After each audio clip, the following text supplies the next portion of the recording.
I'm very grateful to all the dignitaries, the scholars who have joined and graced the occasion. First of all, I thank the Board of Study Chairperson, Dr. Sachin Labde, for being a key performer to be on this platform to collaborate with our college, and make this workshop a wonderful platform for discussion. I take the opportunity to welcome Professor Anil Singh, sir, Dean, Faculty of Humanities, University of Mumbai, for gracing the occasion by taking his time from his busy schedule to grace the occasion. I also thank and welcome Dr. Suchitra Naik and Dr. Manisha Karne, Associate Deans, for gracing the occasion of this workshop in English online at this platform of Board of Studies as well as B.N.N.College B1D. I also welcome our in-charge principal, Professor Dr. Suvarna Raval, for giving her consent to host this workshop in English. And also I take the opportunity to welcome and thank my head of the department, Professor Sudhir Naik, being a triggering personality to make it happen today. So, being one of the hosts, it's my pleasure to welcome all these scholars and dignitaries on this platform. And I hereon welcome our principal, Professor Dr. Suvarna Raval, to give her welcome address in few minutes. Good evening, everybody. First of all, I want to express my deep thanks to the University of Mumbai for giving us opportunity to host this SY second year NEP based workshop in English. All the dignitaries and the participants from the B.N.N.College B1D, I welcome you. First of all, I want to welcome Dr. Sachin Labde, sir, a chairperson who have given the opportunity and decided that this workshop has to be hosted by the B.N.N.College along with the Mumbai University. Professor Anil Singh, sir, Dean of the Faculty of the Humanities. I welcome you, sir. Principal Dr. Suchitra Naik, Dr. Manisha Karne, Associate Dean. Then in this workshop, all the dignitaries, those who are going to play a resource person role, that is Professor Dr. Santosh Rathod, sir, then Professor Dr. Madhvi Nikam, Madam, Mrs. Deltina Ramo, Dr. Savitha Sukumar, and Dr. Shweta Salen. All of you, welcome in this workshop. You have spared your time and you are going to resource this session. All the participants, a number of participants are joined in this live stream, as well as I hope most of the teachers may have joined in the YouTube live stream.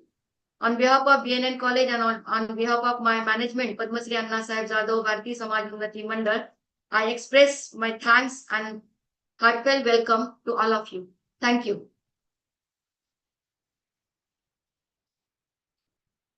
Now I welcome the chairperson of Board of Studies in English, Dr. Sachin Labde, Head Department of English, to give the introduction to this workshop. Sir, Dr. Sachin Labde. Yeah, thank you, but I just have a request if we can request Dr. Anil Singh, the Honorable Dean, Faculty of Humanities, to first share his thoughts. Since he has other meetings to join, I don't want to, kind of come in between him and his other meetings. Sure, sir. Yeah. A request is being made to Dr. Anil Singh, sir, a Dean, Honorable Dean, Faculty of Humanities, to express his views on this workshop. Singh, sir, please. धन्यवाद sir. मैं सर्वप्रथम B.N.N. College की प्राचार्य Suvarna Raval madam, HOD professor doctor Sudhir Nikam sir, professor Malumkar sir, chairperson BOS chairperson chairman professor Labade sir और सभी महाविद्यालयों से जुड़े हुए प्रोफेसरों का मैं हार्दिक स्वागत करता हूँ। मैं बधाई देता हूँ सुवर्णा मैडम को कि उनके कार्यकाल में हम दूसरा वर्कशॉप करने के लिए जा रहे हैं। एक वर्कशॉप ऑलरेडी हो चुका है, दूसरा भी आज संपन्न होने जा रहा है और लगभग जो प्रेजेंटी है प्रोफेसरों की वो बहुत ही अच्छी है। दूसरे वर्कशॉपों में जो हम देख रहे हैं उसकी तुलना में सचिन लाबड़े सर और B.N.N. कॉलेज तो की ओर आपका ध्यान खींचना चाहूंगा। जो रिसोर्स पर्सन्स के नाम मैडम ने बताए अभी, वे भी अपने फील्ड के मास्टर्स हैं और माधवी निकम मैडम काफी अनुभवी हैं।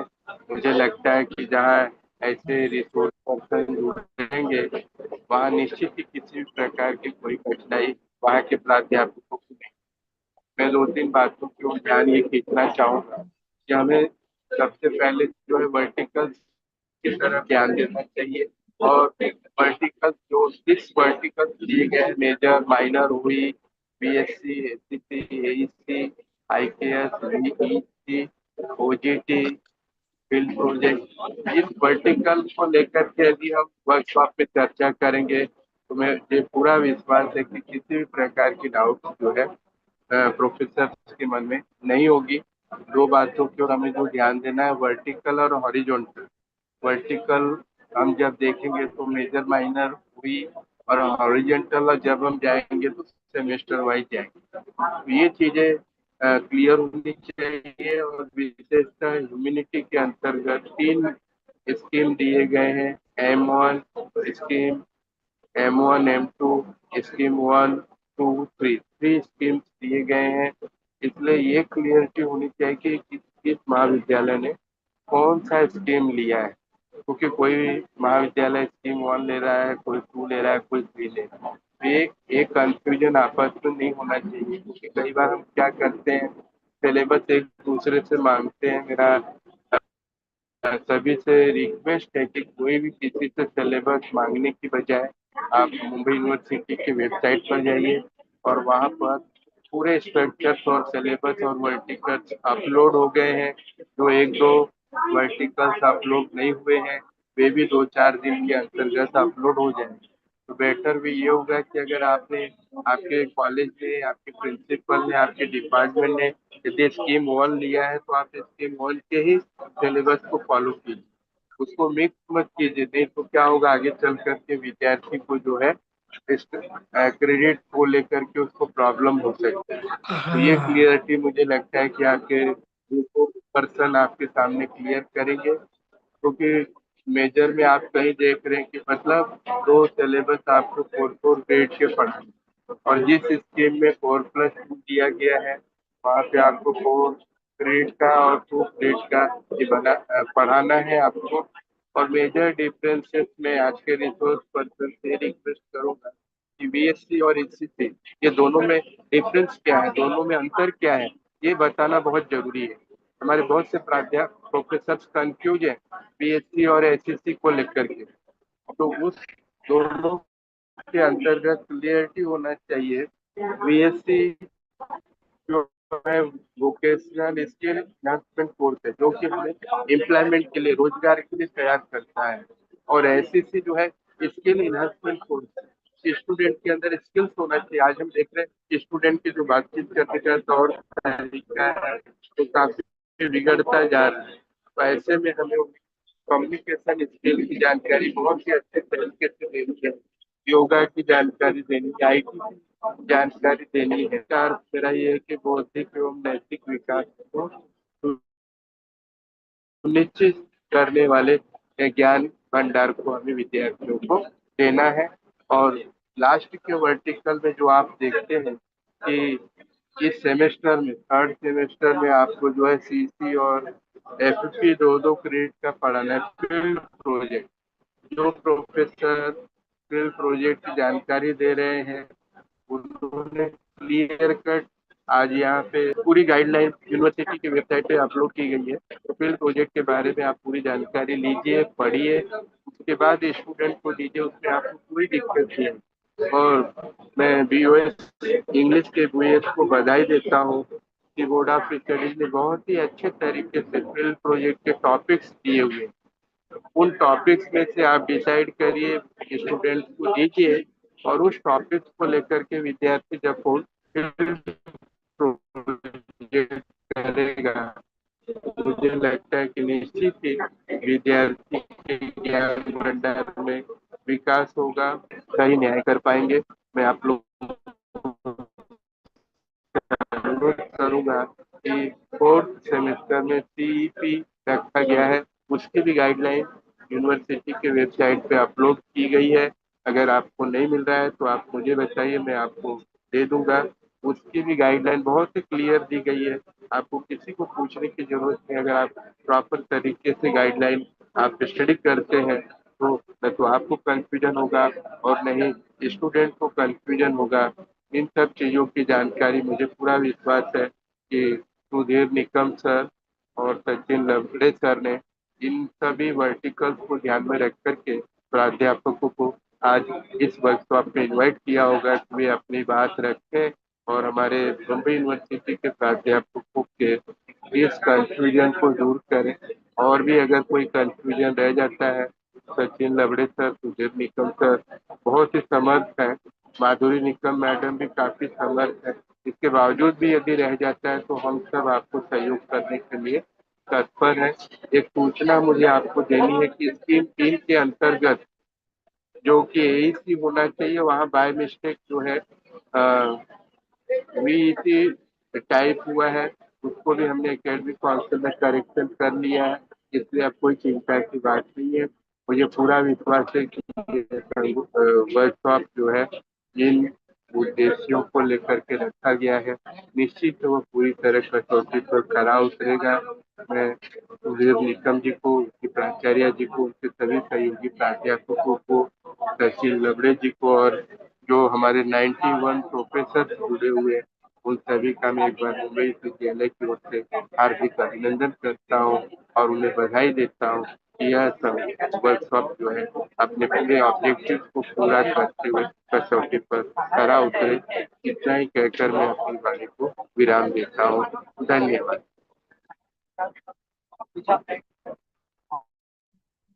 Thank you very much, sir. धन्यवाद sir. Thank you very much for gracing the occasion, for your best wishes and your guidance as well. That will definitely help us throughout our discussions on this workshop. And as per the guidelines put forth by you and by the Board of Studies, this platform will definitely churn out wonderful solutions, I believe. Thank you once again, sir. Now, may I request Dr. Sachin Labde, Chairperson of Board of Studies in English, to proceed further. Thank you very much. Namaste to everyone and very good evening. This is one of the rare workshops that is beginning at 5 o'clock in the evening. That is not usually the precedence. Usually we have all the workshops starting at 9 o'clock in the morning, but there is something unique about this. And for the next 3 hours, we are going to be together in this churning process, as my colleague, Dr. Marunkar rightly said. So it gives me absolute pleasure to extend a warm and respectful welcome to all our distinguished guests and academic leaders.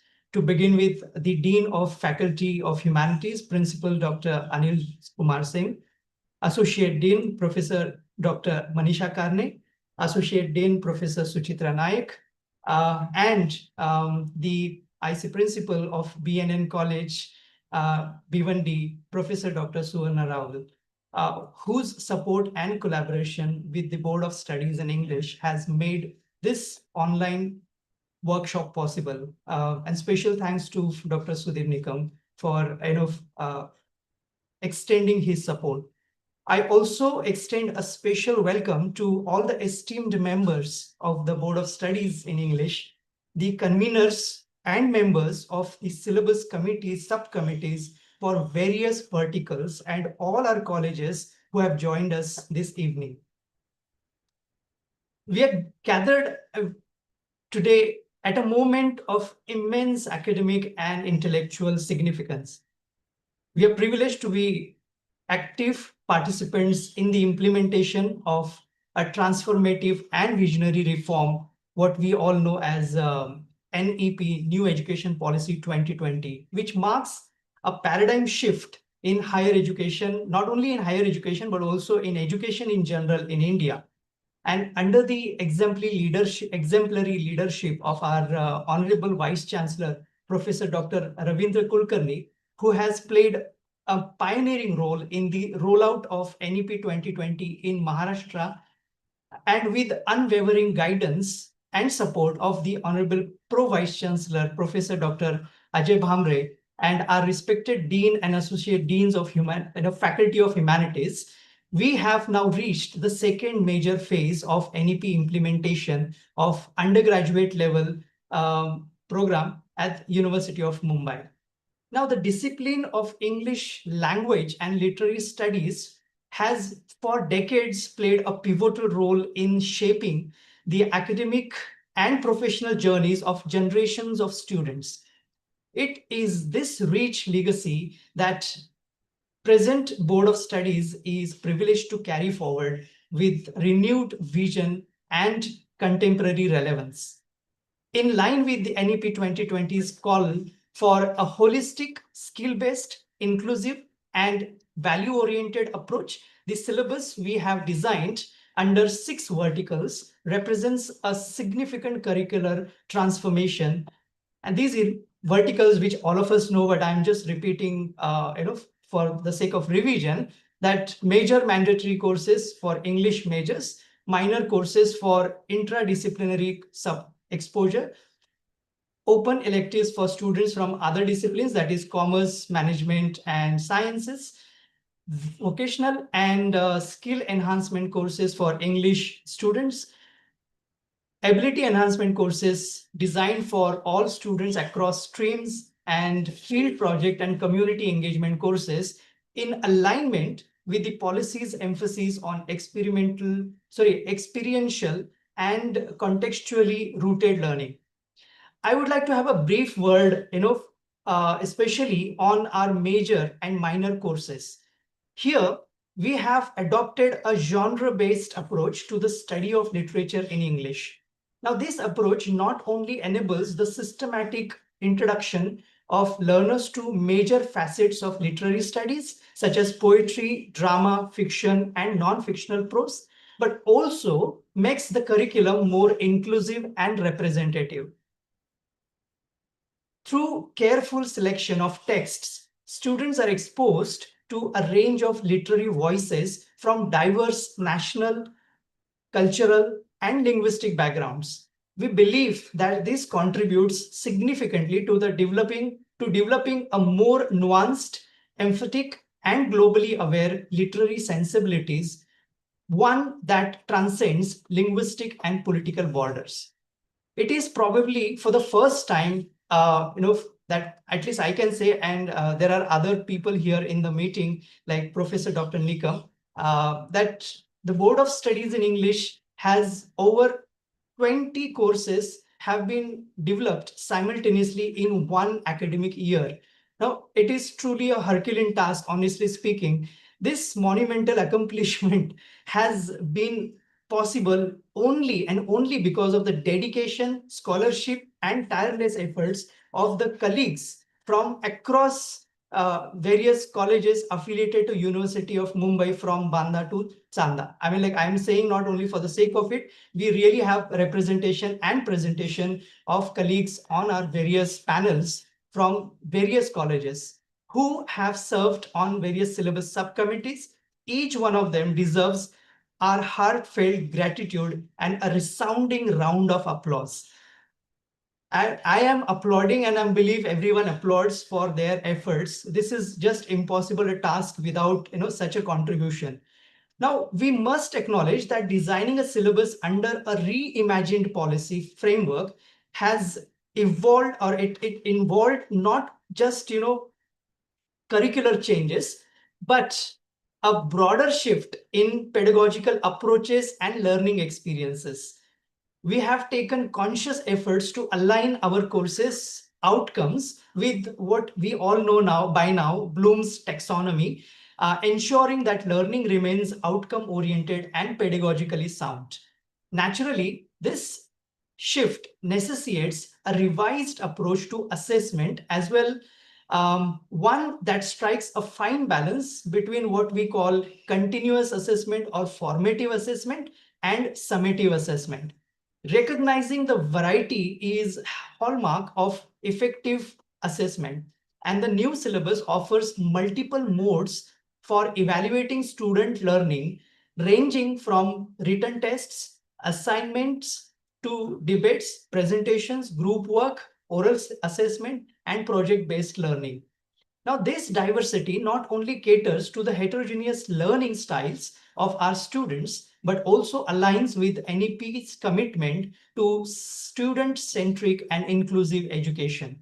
In sum, it is our honest and sincere hope that the curriculum that we have designed will contribute meaningfully to the holistic development of thousands of our students across our university, equipping them not only with academic knowledge, but also with the skills, values, and awareness essential for the world beyond the classroom.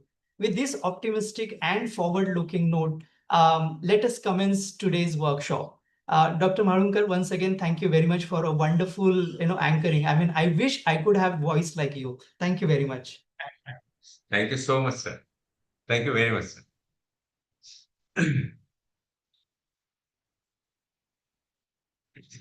After this wonderful introductory opening by a well-known scholar, Dr. Sachin Labde, the chairperson of Board of Studies, we will proceed further for first session, that is vertical 1, major core courses. And may I now call upon moderator Professor Dr. Santosh Rathod from University of Mumbai, IDOL, who has been a scholar, a wonderful teacher, a researcher, and a creative writer as well, whose writings are not only translated into English but also in Bengali language, and has been acknowledged and applauded across various states as well for his creative writings and his contributions in academics. We are very happy and grateful to Dr. Santosh Rathod for being the moderator for this session. Dr. Santosh Rathod, you are most welcome, sir. Thank you, sir. Dr. Rathod, before you take over, I'm sorry for intruding. Just want to make our audience aware that we'll have each session around a vertical, and at the end of the session, like we will have 5 minutes window for discussions and questions to be taken from the audience. We request the audience to put your questions in the chat box. Those of us who are watching using YouTube may also put their questions on YouTube, so that these questions can be taken up at the end of each session. Thank you, Dr. Rathod. Over to you. Thank you, sir. Thank you, Professor Malunkar, sir, for this wonderful introduction.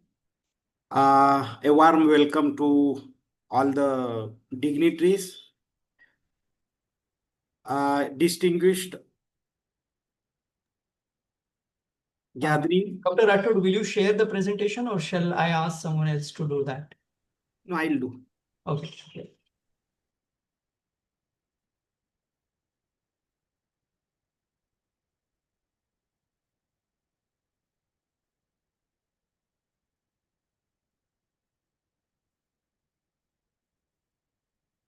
Is my screen visible, sir? Yes, perfect. Just go for the presentation mode. Yeah. So welcome to this session on options within Vertical 1, courses offered in semester 3 and 4, major mandatory at SYBA, University of Mumbai. I am Professor Santosh Rathod and moderator for this. I am thankful to the authorities, the Dean, and especially the Board of Studies Chairperson, Dr. Sachin Labde sir, for giving me this opportunity.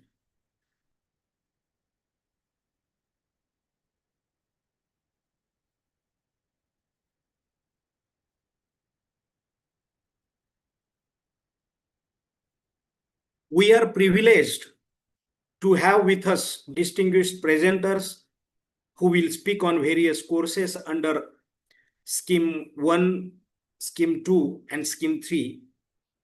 Miss Deltina Rumo from St. Gonsalves Garcia College, Vasai, Dr. Savita Sukumar from GM Women's College, Bhivandi, Dr. Sweta Salian, Mithivai College, Ville Parle, Professor Dr. Madhvi Nikam, RKT College, Ulhasnagar.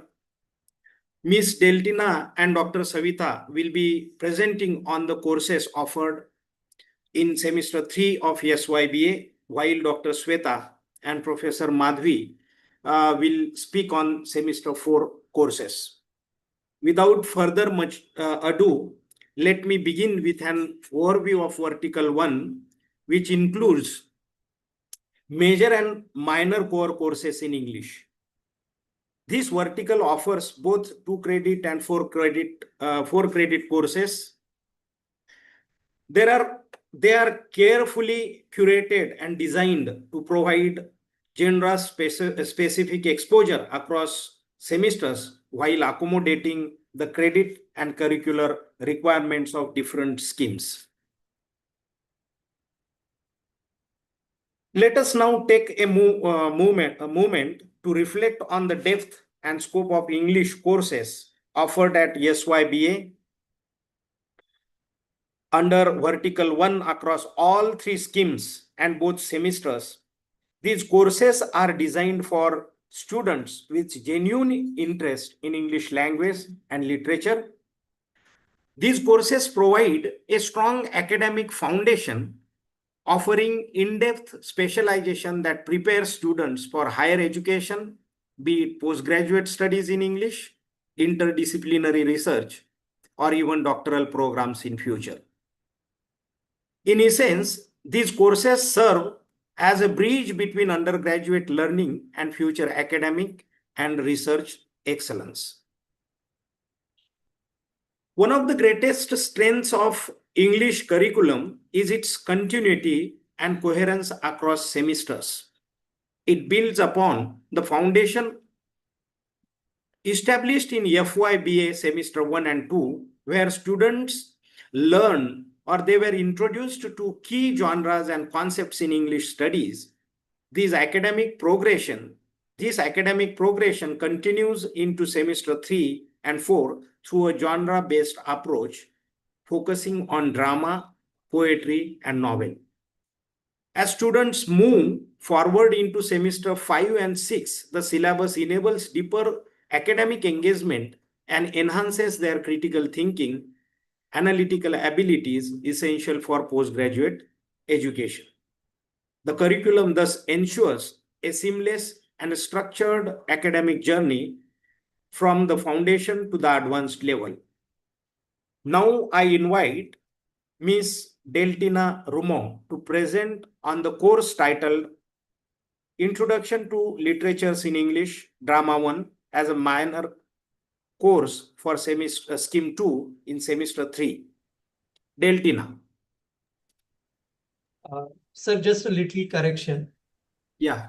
This is Introduction to Literatures in English, Drama 1. It's for Major 1. It's a major paper that she will be making presentation on. And the same paper also goes for Scheme 3 and 2.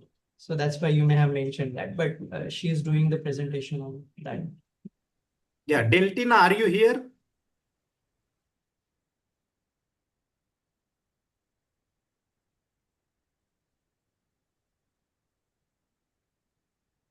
Madam, your voice is not audible. You are not audible.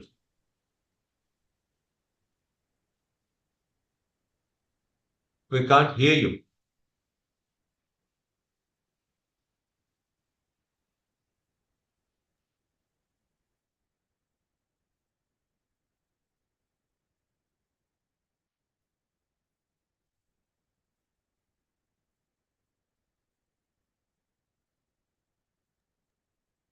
Deltina, you're still not audible. Maybe I suggest that you log out and then join the meeting again.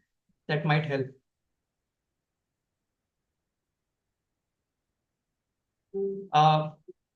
Dr. Rathod, in the meantime, can we move to the next paper? Yeah, I will invite then to Savita ma'am.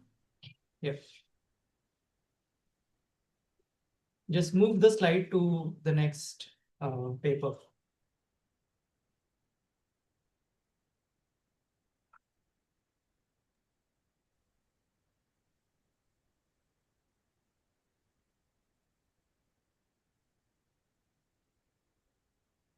Yes. Good evening to one and all, and thank you to the Board of Studies in English and also B.N.N. College for giving me this opportunity to be the resource person for this paper. And the title of this paper is Introduction to Literatures in English, Drama 2. This paper is of 4 credits for Scheme 1 and Scheme 2, and it is of 2 credits for Scheme 3, and it is part of the major mandatory paper as well. So, the next slide.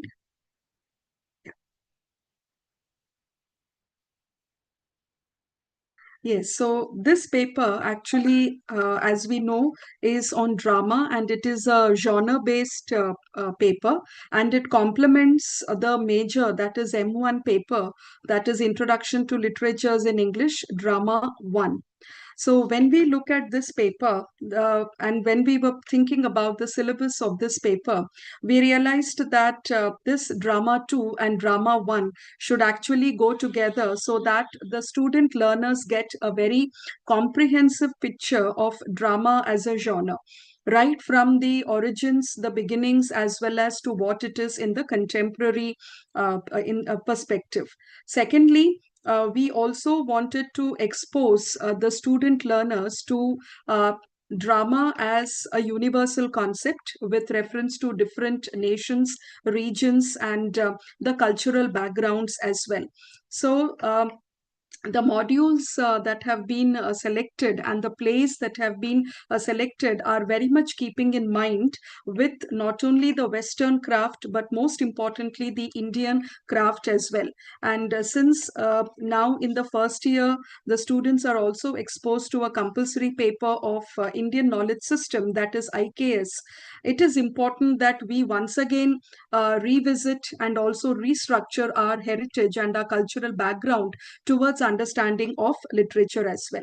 So when we look at the salient features of the course, as I already mentioned, it is a complementary course to the mandatory paper, and it is of 4 credits as well as 2 credits. When we look at the unique pedagogical approach, and it is a genre-based course, then when we look at the comparative approach, student learners are exposed to different aspects, different elements of drama, right from the stagecraft to the conception of the drama of the theater and the structure of the theater, as well as the thematic and the technical components from Western concept as well as the Indian concept as well. Then there are multilingual, regional, global perspectives.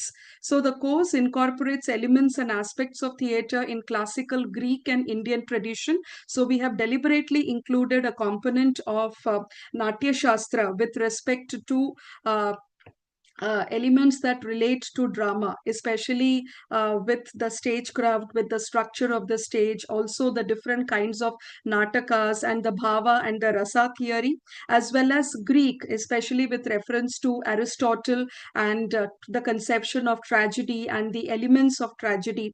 It also incorporates movements in modern theater in Indian and Western concept. So when we look at the modules at a glance for a 4 credit course, the module 1 focuses on types of drama. So students basically student learners will be exposed to types of comedy, types of tragedy. Then they will be exposed to modern Indian theatre, especially with reference to Tagore, the Parsi theatre that was responsible for initiation of modern theatre in Mumbai. Also the contemporary theatre, IPTA, progressive movement. Then they are also exposed to modern European and American theatre, such as the theatre of absurd, cruelty, poor theatre, etc. Then in module 2, sir, the previous, Santosh sir, the previous slide. Yes, thank you. So in module 2, there is British drama, where either Ben Jonson's Volpone the Fox or Thomas Middleton and William Rowley's The Changeling. Module 3 is non-British Western drama, which is Samuel Beckett, Waiting for Godot. Again, an example of theatre of absurd, and August Wilson Fences, so which gives an indication of American black theatre as well as off-Broadway theatre. And module 4 is Indian drama. So Rabindranath Tagore's The Post Office or Girish Karnad's Nagamandala, which incorporates mythology and Indian Natya Shastra traditions into theatre. So the next slide. Yes, so when we come to the 2 credit course in module 1 and module 1, all the components of module 1, especially with types of drama, that is comedy, tragedy, Indian types of Indian drama, that is modern Indian drama, and also modern European and American theatre remains the same. And module 2 is basically Renaissance drama, which is Ben Jonson's Volpone the Fox or Thomas Middleton and Rowley's The Changeling. Sir, the next slide, please. Rathod, sir, the next slide.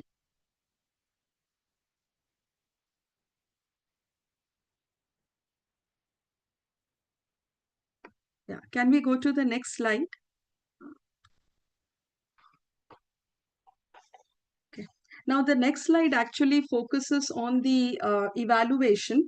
So, for a 4 credit course, the evaluation is based on continuous internal evaluation that comprises of 40%, that is of 40 marks, divided into 10 marks for attendance and classroom participation, 10 marks for a class test, and 20 marks for a written assignment. So the syllabus on the that has been uploaded on the website gives a kind of an indicative listing of the assignments, such as it could be in the form of dramatic movements or thematic analysis of landmark and popular place, character analysis of popular place, setting, symbols, mythological, regional, cultural, political. So the teachers can actually prescribe texts of the same writers, but not the ones that are prescribed. So, for example, they can even relate. So, when we are talking about Ben Jonson, they can also relate to other comedy writers who were popular during the Renaissance period, say university wits. So, maybe university wits itself can be. So, the next slide. Yes, so the next one. Yes, the next. The next one, internal evaluation. Yes, this one, right. We are talking about that. So the university wits, for example, can also be given as an assignment where the student learners understand what are the characteristics or features of university wits, and maybe one of the university wit could be studied as an assignment. Similarly, they could also be on restoration. Now, when we talk about Indian theatre, even they could even go to theatre houses to watch performances of Indian theatre if they can be possible, and that can also be counted as an assignment. Now, presentations again can be as varied as possible depending on the teacher and the students as well. So presentations could either be as presenting whatever they have written in the form of assignments. It could also be mono acting a particular scene, either from a tragedy or a comedy. It could be reading out important scenes. It could also be giving a PPT, a presentation on the setting and the symbols or some of the cultural aspects of the play that has been extremely popular. There could also be a dramatic reading as well. Right. So this is an indicative listing, but it is left to the imagination of the teachers as well as their interaction with students to make it as interesting as possible. So the next slide. Yes, so this is a sample question paper for a 4 credit course. So question number 1 would be short notes on any 3. So 5 short notes have to be given from module 1, and students have to attempt any 3. So 5 marks each. Or there could be 2 essay type questions with an internal choice, and students can attempt either the short notes or they could attempt any of the essay type questions. So here there is a sample paper that is for your understanding. Right. The next slide, please. Yes. So with respect to module 2, so I have just taken a sample paper on Volpone. So there could be short notes on character sketch of minor characters. Then you have the soliloquy setting, then the play as a fable, or there could be essay type questions where the students can analyze the play as an example or a representation of comedy of humors, or they could be a kind of an argumentative question, like we could give them a quote or with regard to one of the themes or the techniques, and the students could answer them. So the next slide. This is again a sample question for module 3, that is question number 3. So where we have on the fences. So these are some of the short notes that could be possibly asked, like symbol of the fence, Corey Maxon, the character, race, racism, setting, structure of the play. Or there could be essay type questions on Fences is a play about blacks and the initiation of black rights movement, or it could be a manifestation of black theater or even off Broadway theater.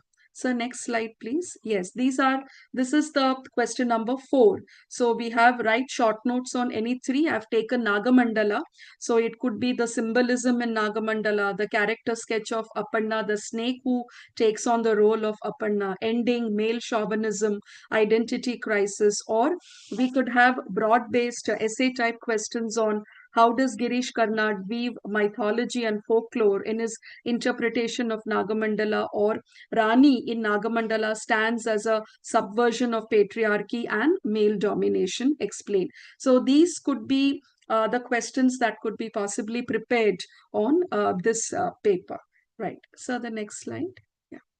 Right. So now when we look at a 2 credits paper, so there are of course only 2 questions, because it is of, I'm sorry, the question number has been changed. So you have 15 marks. So where we have short notes that are on module 1, or we can also have essay type questions 1 out of 2, and the same. So here we have elaborate on Tagore's contribution to Indian drama, or discuss romantic comedy as a dominant form of Elizabethan drama, as well as we have short notes that could be given on the different types of comedy or tragedy that is mentioned.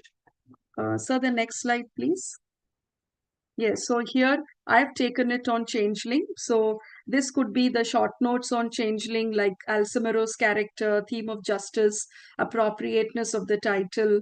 And then you can have essay type questions on how the Changeling is a revenge tragedy, or simply to explore the themes of the Changeling. Right. Yes, sir. Yeah. Thank you so much. Thank you, Dr. Savita Sukumar ma'am. There was technical issue from my end as well. No Still you problem. could do that. I hope now Deltina is here. She joined it again. Hello, Deltina.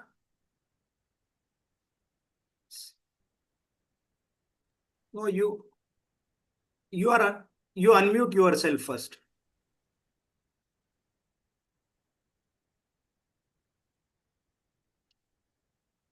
So let us fix your problem later. I would request Dr. Sweta Salian to present on introduction to literatures in English novel. Good evening, sir. Good evening to all the dignitaries. I hope I'm audible. You are very much. Thank you. Good evening to all the dignitaries and my dear colleagues. I'm very thankful to the Dean of Humanities, Chairperson Board of Studies, and B.N.N.College for having organized such an unconventional, as Dr. Sachin mentioned, session, a workshop for all our colleagues who are already into the academic year and the semester for an understanding of the syllabus that is charted out under NEP 2020. I am going to be talking about Introduction to Forms of Literature in English, the novel, which is a part of Vertical 2, under Vertical 2, Major 2, Scheme 3. Can we go to the next slide, sir? Yeah. Now, we do have the objectives and the learning outcomes laid out for you in the syllabus, and I'm sure my colleagues have gone through the same. But the whole purpose of taking this genre, moving from the drama, coming to the novel, is also to introduce the different forms of writing which students will be easily able to understand, appreciate, analyze, relate to, and also find the relevance of in the contemporary times. The best thing that students love to do when they read a prose work is to associate with characters and find some kind of a relatability in their lives and their predicaments and their own. So we will be introducing them to fundamental elements and narrative structures of the novel as a literary form. Now, we did have some trouble in, I must say, in shortlisting works of literature because we have too many genres and wonderful works which are spread out over a period of time, not just British, but also other.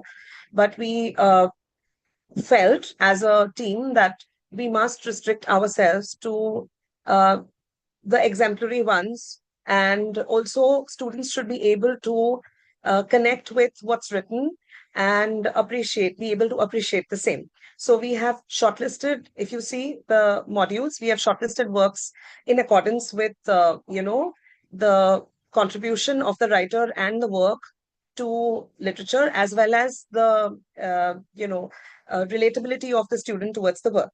So that is the rationale for having selected the same. Sir, I'm still on the previous slide. Yeah, so we are also looking at the evolution of the novel. That is the reason I was talking about the selection through representative text. Narrative techniques and structural models have been introduced. When we say structural models, you must have observed in the syllabus that we have earlier, we used to have only Freytag's pyramid to understand plot, etc. Now we've also introduced A.J. Grimus, his actantial model, which has 6 actants that one can look at with reference to a given plot. So Freytag is definitely there. You can continue to deal with the conventional style of teaching, but we also introduced to them, because they also deal with communication, concepts like sender-receiver in the text, then subject-object in the text, helper-opponent, etc. This is how the Grimus model spans out.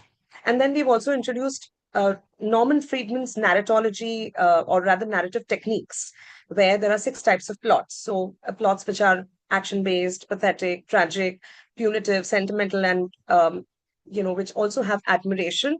So basically, characters, circumstances change throughout the narrative in accordance with these. So these 2 are, additions which we thought should be brought into this paper. So narrative structures, narrative techniques and structural models is what we are going to look at in section 1, module 1, section A and B. To cultivate critical thinking and analytical skills through close reading of the text. So could we move to the next slide? Yeah. So before going to the syllabus in short, I'm just introducing the kind of techniques or pedagogies that we can use in order to render our lectures, because our learners have also changed over a period of time. Their needs have changed, and therefore we can visually map the plot structure of a novel, for instance, using Freytag's pyramid, and then compare it with Grimus's structure, actantial model. We could use excerpts from, for instance, The Lighthouse, and compare point of view by giving them exercises to rewrite the same from different points of view. Like, for instance, we do know that To the Lighthouse is spread out in 3 parts, that we do have the window, time passes, and the lighthouse, the 3 sections. The window has a subjective third-person narrative. Time passes looks at omniscient point of view, and the lighthouse looks at the subjective character-driven approach. Because the Ramsey kids are reunited there. So we could maybe, ask students to look at different ways of narrating these parts. So point of view becomes a very interesting way of, teaching learning in the classroom. Then students can also record a 3-minute analytical podcast on a given theme or a character from a text. Podcasts is something that is in the times, I must say, because everybody is vlogging and recording their voices online, and students enjoy this sort of an exercise. So something which, caters to all kinds of learners and their sensibilities could be adopted as new age methods of rendering these courses. We have chosen multilingual, regional, global perspectives also to be one of our ways of rendering this paper, where, for instance, we can pair Jane Eyre with a regional or an Indian language adaptation, where you compare female agency, for instance, how Jane, takes her life in her hands, etc. Or we could have an interdisciplinary or a career relevant component, like, for instance, the political propaganda that we see in Animal Farm. And we could take up governance models and see whether, they are successful, and compare the success rate of the same. And, we could also invite guest lectures from political science faculty. I've done this in the past for, understanding one of the texts written by Girish Karnad, Tughlaq. I had invited a professor from the Department of Philosophy and also political science to do a comparative analysis of what all does Tughlaq's reign represent in today's time. So we could have, things like these where we pull in our fellow faculty members from other disciplines also to understand the text, and not just limit its perspective to just the literary domain. Having said this, let me move ahead to the next slide. So could you just change the slide? Thank you. So we have 4 modules here, and as per the requirement, we do need to understand the elements of the novel and genre specifications, which are put out in module 1, section A and B, where students will understand plot, character, setting, etc. And I just mentioned Grimus and Friedman's models as well. So they'll be able to understand the basics of elements of a novel, how a novel is actually written, and also compare it with different ways of looking at it. So how helpful is this going to be? Because our students are also entering into writing. They're entering into different forms of experimental writing.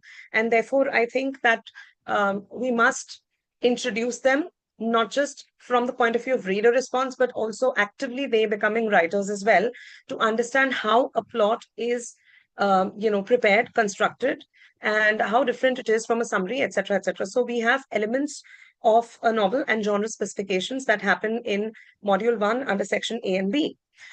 Then module 2, 3, and 4, we have shortlisted the beginning of the novel, and Jonathan Swift, such a phenomenal writer, where we look at the adventure novel from the point of view of Gulliver's Travels.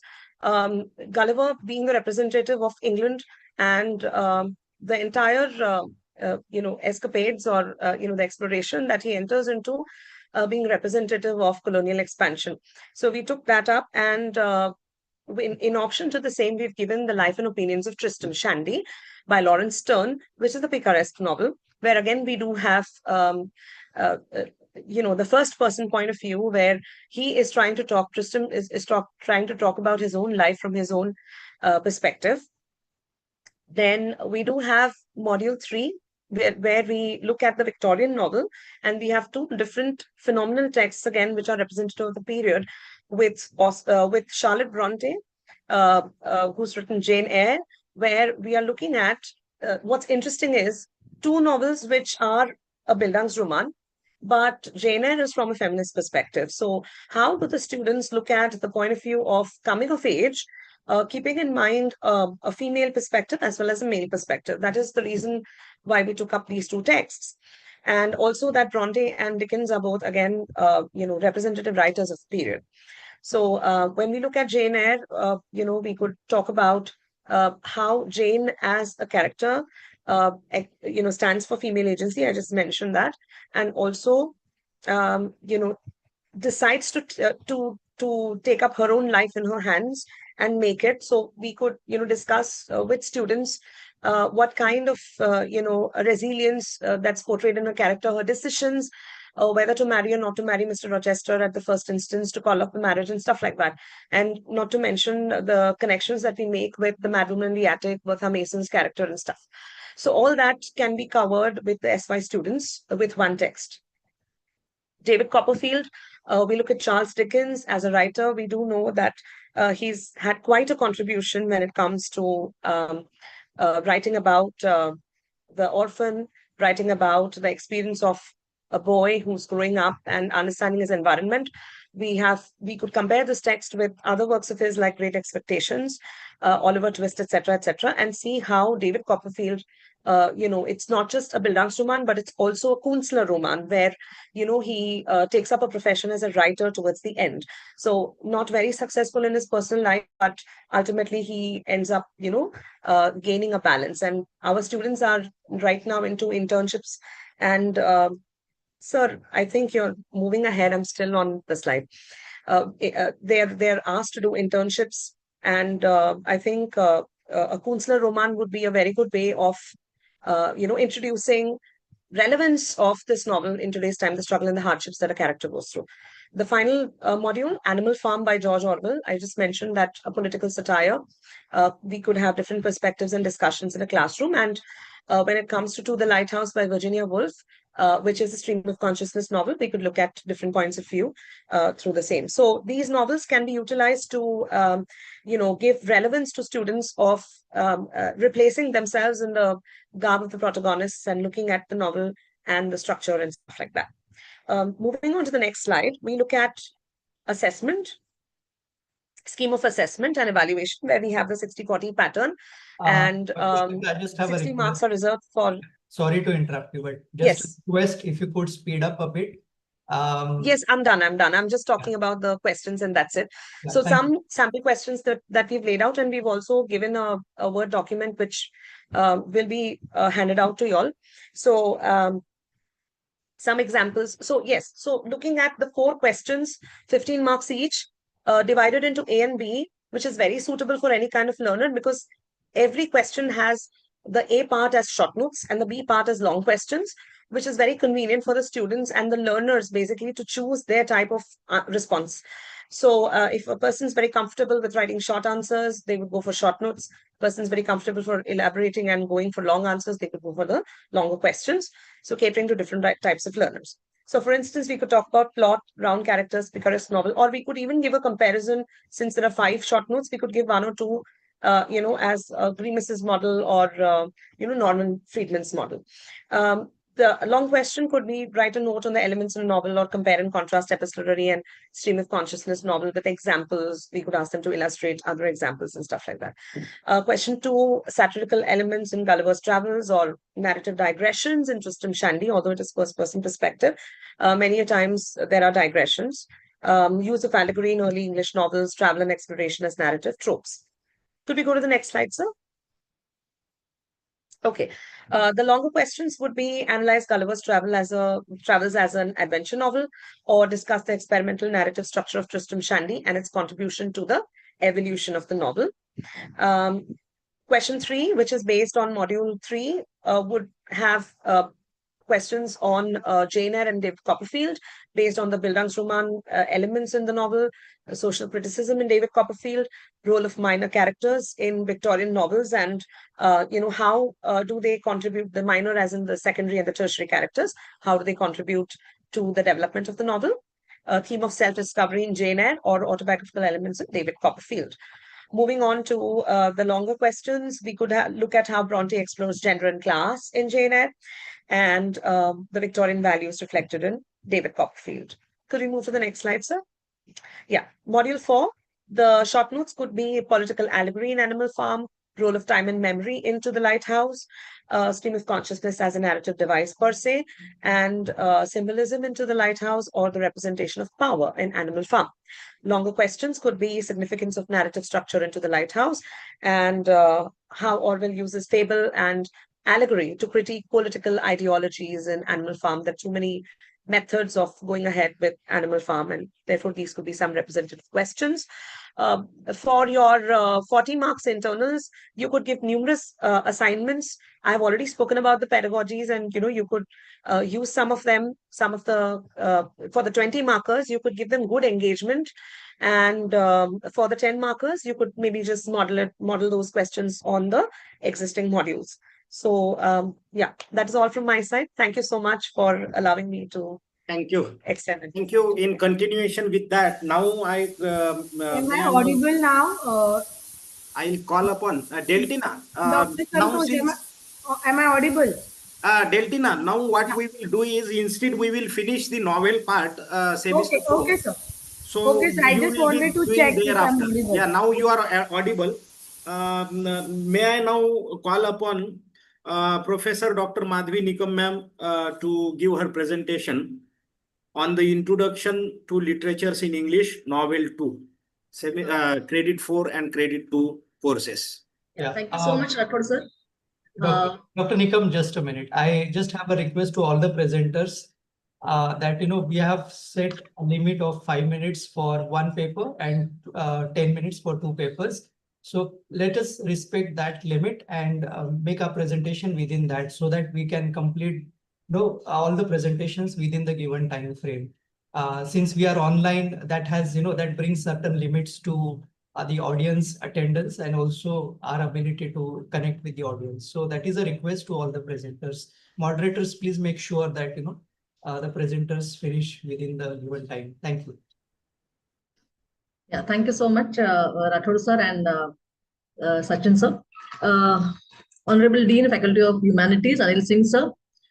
Board of Studies Chairperson, Sachin Labde sir. The moderator, Santosh Rathod sir, and in charge principal of B.N.N.College, Rawal madam, and my dear friends and colleagues. I would be discussing vertical 1, Introduction to Literatures in English, novel for 4 credit, and 2. This I'm basically speaking about M1, M2, and M3, that is screen 3. Sir, let us go to the next slide. Yeah, I think even Shweta has spoken about the unique pedagogical approaches that we would be, dealing with, and moreover, she has dealt in detail so much that I think I should save the time. That is because we had decided to finish it in the first 30 minutes, but we are just lagging behind. So I won't go into much detail with this, but I would just like to say the pedagogical approaches that we would be applying for this paper would be comparative literary analysis. Apart from that, the theory text integration, because that is what is expected from the students to do. See, basically, when we frame the syllabus, we realize that we are framing it for SYBA students. And we also wanted to keep it in mind that the Bloom's taxonomy, which we have been speaking about for so long, we just wanted to keep it as a bridge between the FY and the SY. That is why while selecting the text also, we went in with the same, logic. With the same logic, we framed this syllabus. So apart from that, as NEP also, expects the inclusivity of blended learning. So encouraging use of digital archives or recorded lectures and student-led seminars was something which was in our mind as far as this paper was concerned. Apart from that, the readings were like multilingual and regional global perspectives when we have to discuss about this paper and the syllabus that we have framed. We have included reading, which is from the British literature, Irish, and the global modernist voices we have included. Apart from that, there are various openings to the regional parallels, like the comparing Gothic with the Indian supernatural fiction, which also encourages our students for the critical engagement with the colonial and the post-colonial text. We are dealing with Swift, we are dealing with Orwell, we are dealing with Woolf. So this part of the syllabus, or this this paper would be dealing with also one very prominent aspect, like encouraging critical engagements. Apart from it, we are also dealing with discussions that can incorporate vernacular translations, because that is another like we have to be in alignment with the NEP structure. And that is by keeping this one thing in view, that we will be having students from various other faculties also opting for our minor papers and major papers. So that was one main intention behind choosing the text that we have chosen. So next slide, please. Yeah. So let us have modules at a glance. I think we all have already started teaching it from last 1.5 months. So we know what the modules are all about. So module 1 is elements of novels and the genre specifications, which would also deal with what Shweta Salyan ma'am has already dealt. She also spoke about the definition, plot, character, and setting. So I would not like to repeat it. Rather, what is a little different from what she has said is the narrative techniques, what we would be teaching our students. And most importantly is we would be teaching them the first, the second person, the third person narration. We would also be discussing grammars, because how to apply a theory to a text is something which our students should know. So this entire module 1 would be dealing with the genre specifications like elements, narrative techniques, and various other genres, which even Shweta Salyan has spoken about. Module 2, we have chosen Gulliver's Travel by Jonathan Swift and Tristram Shandy as a part of the syllabus, because this is something which we wanted our students to connect to. So we can just have a look at the syllabus, which is already uploaded on the website. So can we move to the next slide, please? Okay. More than anything else, we would also be dealing with the beginning of the novel, where we'll be dealing with Gulliver's Travel and Tristram Shandy. Module 3, Victorian novels, we have chosen Jane Eyre and David Copperfield. And module 4, we would be dealing with the modern novels like Animal Farm by George Orwell and To the Lighthouse by Virginia Woolf.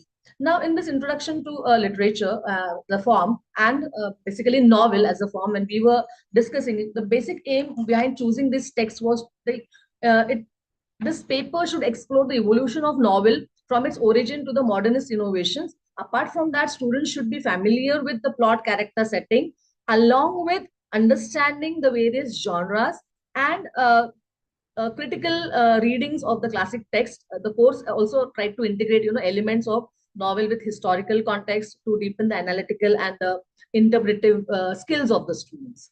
So this is what we have in this course for 4 credit, which is a major course in vertical 1. Along with that, so can we just go to the next slide, please? Yeah.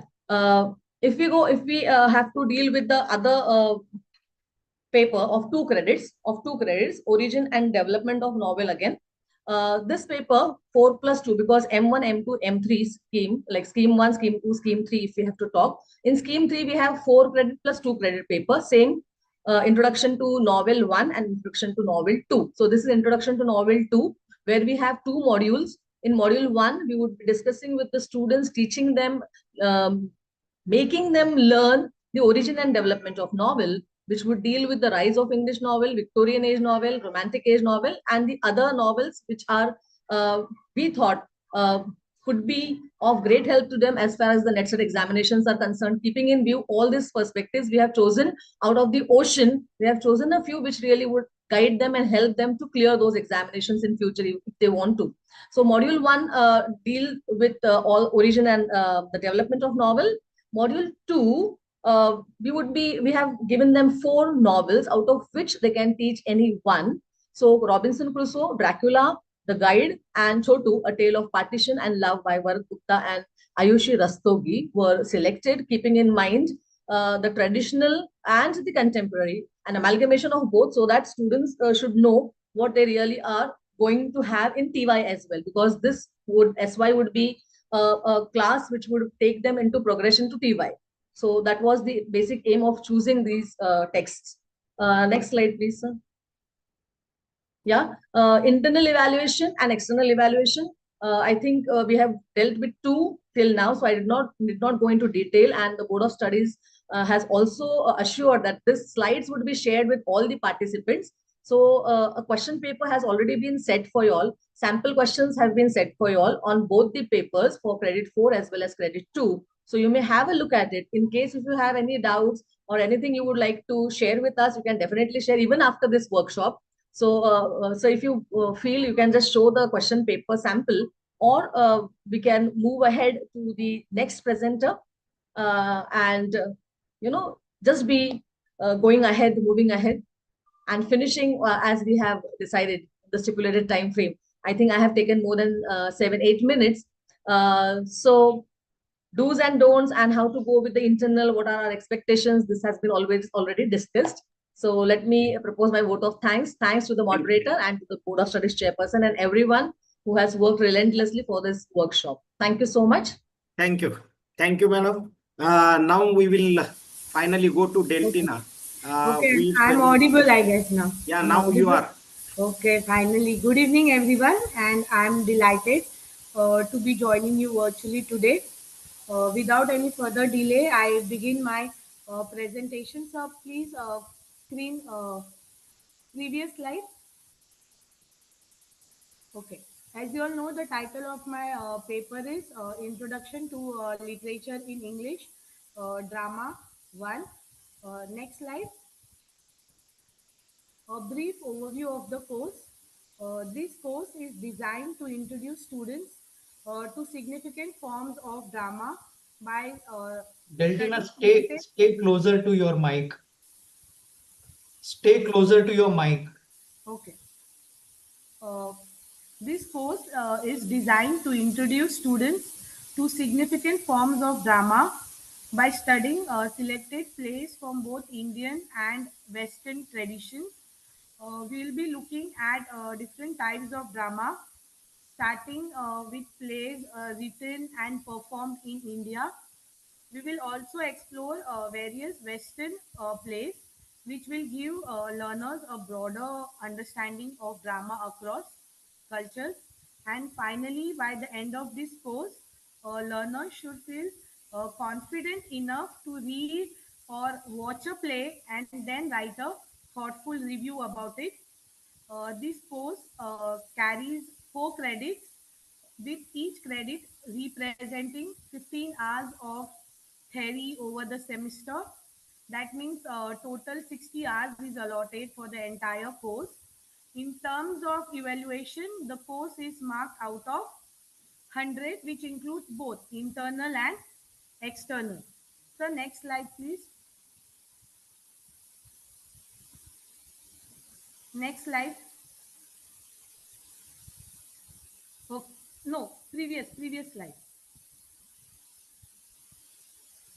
Previous slide, please. Okay, next slide. Module 1, yeah. Module 1 gives us the foundational understanding of drama as a form, both in the Western and Indian traditions. We start with the concept of tragedy, then we move to Roman or Senecan tragedy. The second part of the module shifts to the dramatic Indian tradition. Next, we explore comedy. Finally, the module concludes with the study of problem plays. So overall, this module offers a comprehensive introduction to classical and modern forms of drama, helping learners understand its depth and diversity. The course also builds critical thinking and review writing skills. Next slide. Yeah. Module 2, tragedy. We see option of ancient India and from ancient Greek drama. Module 3, comedy. We have option of 16th century and 19th century, the two eras during which comedies were most written and popular. Here we thought of Congreve, Vichali, and but we zeroed down to Oscar Wilde. And then module 4, we study problem plays. So by the end of the course, learners will able to interpret and evaluate a wide range of dramatic texts across genres and subgenres. Like in semester 1, we did poems. Semester 2 was short stories. Semester 3, drama, and semester 4 will be novels. And the course covers ancient to modern. We study Greek, Roman, Indian to 20th century plays. It also incorporates both Indian and Western concept of drama as envisioned in NEP. Like now with NEP, we study subjects like Indian knowledge system. So keeping that in mind, this course is thoughtfully designed. Next slide, sir. Okay. A quick overview of the examination scheme. We have already heard this. 40 marks are allotted for internal assessment. 60 marks are reserved for external or semester and examination. The standard passing criteria for both is minimum 40%. And so previous slide, internal, yeah. Internal attendance and classroom participation is 10 marks, class test is 10 marks, and written assignment is 20 marks. Next slide. Yeah, these are few suggestions for uh, assignments like rewriting an older play in a contemporary setting, translating an extract, uh, or transcribing a short story, and you can select any that makes your student interested. So next slide. Okay, question paper format. There are 4 questions based on 4 modules. So each question has 2 choices. Short note is attempt 3 out of 5, and it carries 5 marks each, or a long answer attempt 1 out of 2. So next slide. Okay, this is the question paper. I'll not read the questions. Just go to next slide. This is a sample question paper. All questions will be compiled and forwarded accordingly. Just come to the last slide. Okay, so that concludes my presentation, and now I hand over to the moderator. Thank you, Dr. Santosh. Thank you, Deltina. And could you just come to the penultimate this slide, please? Previous slide. Some do's and don'ts. Yeah. So as we move forward with the implementation of NEP 2020, we have certain principles we should, have certain principles in mind while, interacting with the students or engaging ourselves in teaching, learning, and evaluation process. First and foremost, we must encourage students to make interdisciplinary collections. English should not be taught in isolation. It must interact meaningfully with other verticals to support a multidisciplinary or holistic learning experience. Secondly, our teaching must inspire critical thinking and foster curiosity and creativity. These are essential 21st century skills that prepare students not just for examination, but for lifelong learning. And finally, we must also nurture skills, ethics, and adaptability. This ensures students' growth both intellectually and personally. In essence, NEP 2020 urges us to go beyond the textbook to educate not only the mind but also the human spirit. So, with this, could you please go to the next slide? Yeah, so we have this first session of various presenters on different courses. So if you have any questions, queries, you can write in the chat box. And this is the contact detail. If you feel you have some questions, you can write to us. We'll come back to you. We will share your queries later. Still now we are going to have few questions from the participants, from the teachers. The floor is open for question and answer.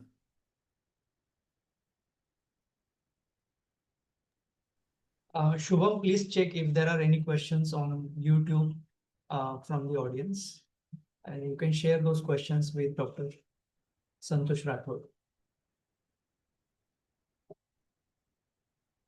If anyone wants to ask a question, either you can put it in the chat box or you can raise your hand. You have this sign, react sign. You click on react sign and you will have the option of raising hand.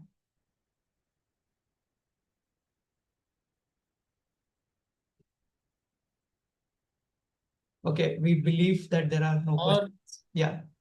Or what we can do is we can have all the questions together at the end. Yeah, we can also do that, but like we'll take, because that also gives us a kind of break, of 5 minutes for people to sort of interact with us. It's fine. It looks like there are no questions as of now.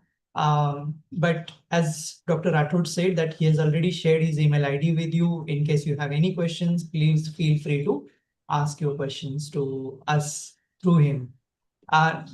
May I then request the next moderator to begin with his session? Dr. Marunkar, I'm extremely sorry if I am intruding into your space, but just want to make sure that this happens in time. And I request to all the moderators that please, make sure that all the presentations go according to the time limit that is given to every presenter. Download. Dr. Patil, if you have a problem in sharing the screen, yes, I'm sharing, sir. Yeah. Just a minute, sir. Yes. Searching. It is opening. Am I audible, sir? Yeah, you're audible. Yes. Slide is visible? Yes. Yes.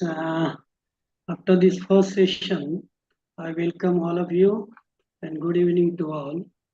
Respected Dr. Anil Singh, sir, Dean of the Humanities, Dr. Sachin, sir, Dr. Rathod, sir, Dr. Sudhir Nikam, sir, Dr. Shashikant, sir. I welcome all in this session.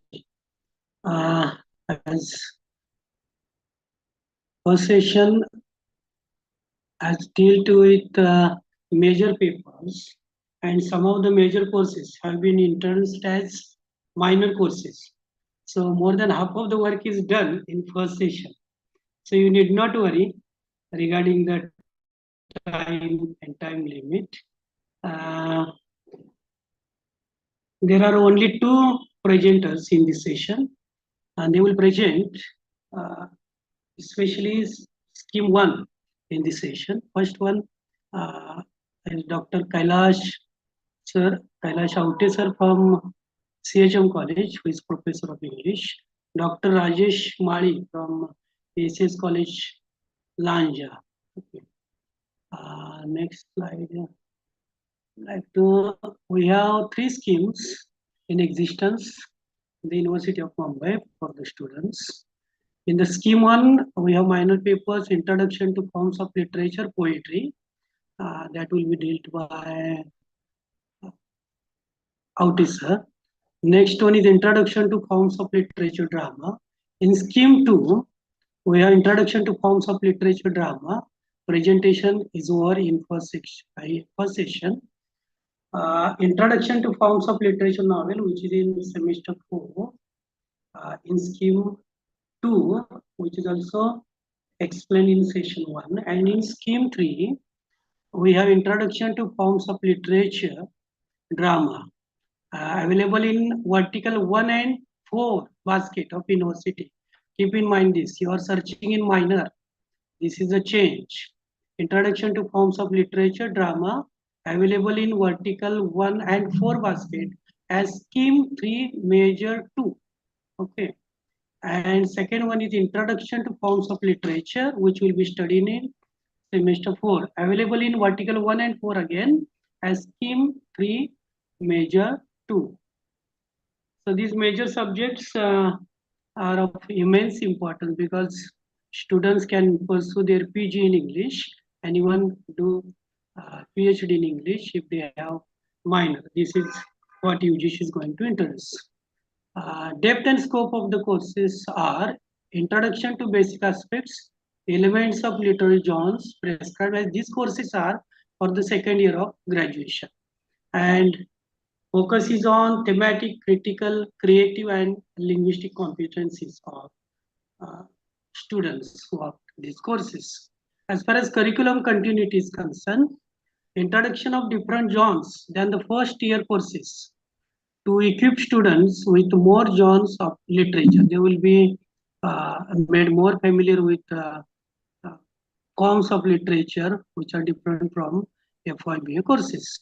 And the syllabus will enhance their ability to cope up with third year syllabus. With this, I would like to invite Professor Kailash Aute sir, Professor, Department of English, CHM College, Ulhasnagar, to introduce and to deal with Introduction to Forms of Literature Poetry. Over to you, Aute sir. Yeah, thank you, Patil. Thank you, Dr. Pramod Patil. Am I audible, sir? Yes, sir. Yes, sir. Before I start, could you please make a slideshow? Because I think you are sharing your PPT, but you haven't made slideshow. Just a minute. Slideshow. I did it. Oh, you need not worry, sir. Go on. Okay, no problem. Press F5, sir. Press F5. Thank you so much. Thank you so much. You can just go to the slide number 5. But before that, good evening to all the esteemed dignitaries, the Honorable Dean, Professor Anil Singh, the Chairperson of the Board of Studies, Professor Sachin, the Principal of B.N.N.College, Professor Raval Madam, the Vice Principal and Professor of English, Professor Nikam, and the gracious host of the program, Dr. Mahalunkar. I am going to talk about the course called Introduction to Forms of Literature. So welcome to course where words become windows. This is not just about reading poetry, it is about seeing the world differently through the poet's eyes. Each verse invites us to feel more deeply, think more clearly, and connect more meaningfully with literature and life. So this course is titled as Introduction to Forms of Literature. Poetry is offered as a minor paper under M1 scheme of Vertical 2 in the third semester of SYBA program. It is designed in the alignment of the NEP 2020 framework. This course offers an in-depth exploration of poetry as a dynamic and foundational literary form. Over the span of 60 instructional hours, students will earn 4 academic credits while engaging critically with diverse poetic traditions, genres, and techniques. With a total of 100 marks allotted, the course provides a structured platform to trace the evolution of poetry across literary periods, Renaissance, Neoclassical, Victorian, and Modernist, fostering analytical and interpretative skills essential for literary scholarship. The curriculum aims to cultivate nuanced understanding of poetic expression, empowering learners to appreciate the aesthetic, thematic, and cultural dimensions of verse with scholarly rigor. As far as salient features are concerned, this will be analytical study of poetry as a literary form. And it will definitely take into consideration evolution across literary periods. Just I mentioned that it will start from Renaissance to modernist or to modern period. Each module of the course, just go to the module, sir. Each model of the course introduces learners to 3 distinguished poets, offering a curated journey through the major literary periods. The Renaissance is represented by William Shakespeare, Edmund Spenser, and John Donne. The neoclassical period features Alexander Pope, John Dryden, and Samuel Johnson, whereas the Victorian era includes Alfred Lord Tennyson, Robert Browning, and Matthew Arnold, while the modernist and postmodernist period engages students with the works of W.B. Yeats, T.S. Eliot, and Kamala Das. This thoughtfully structured selection provides learners with rich and diverse exposure to poetic traditions across historical and cultural context. As far as assessment of the course is concerned, the assessment for this course is divided into 2 components. 40% or 40 marks are allotted for internal assessment, which includes class participation, because we want students to attend our lectures. So definitely class participation will have marks. That will carry 10 marks. Assignment will be for 20 marks. It will be decided by the student teachers, and written test, and after that written test you can have a presentation for 10 marks. Whereas external examination, that is semester end examination, will be of 60 marks, and that question paper pattern is also provided. So please go to the question paper pattern, sir. So as far as question paper pattern is concerned, you can have short notes on module number 1. You can have 3 short notes out of 6, which will carry 15 marks. And likewise, in question number 2, question number 3, and question number 4, will have internal options, and they will be essay type questions. So this course will definitely help students to understand the tradition of poetry, and this is going to be a very, very helpful paper for all the students of literature who are studying in SYBA program. So I have done with my presentation. Thank you for giving me this opportunity, Mr. Patil. And I think I have completed my presentation in given time. Thank you, Dr. Sachin Labde, for giving me this wonderful opportunity. Over to you, Patil. Yes, sir. I call upon next presenter, Dr. Rajesh Shivaji Mali, who is assistant professor in SAS College, Lanja, and I request him to start his presentation. Yes. Rajesh, sir. Yes, sir. Start. Screen is visible, na? Visible? Audible? Yes, yes. You are audible. You start. Okay, sir. So, good evening, one and all, honorable dignitaries,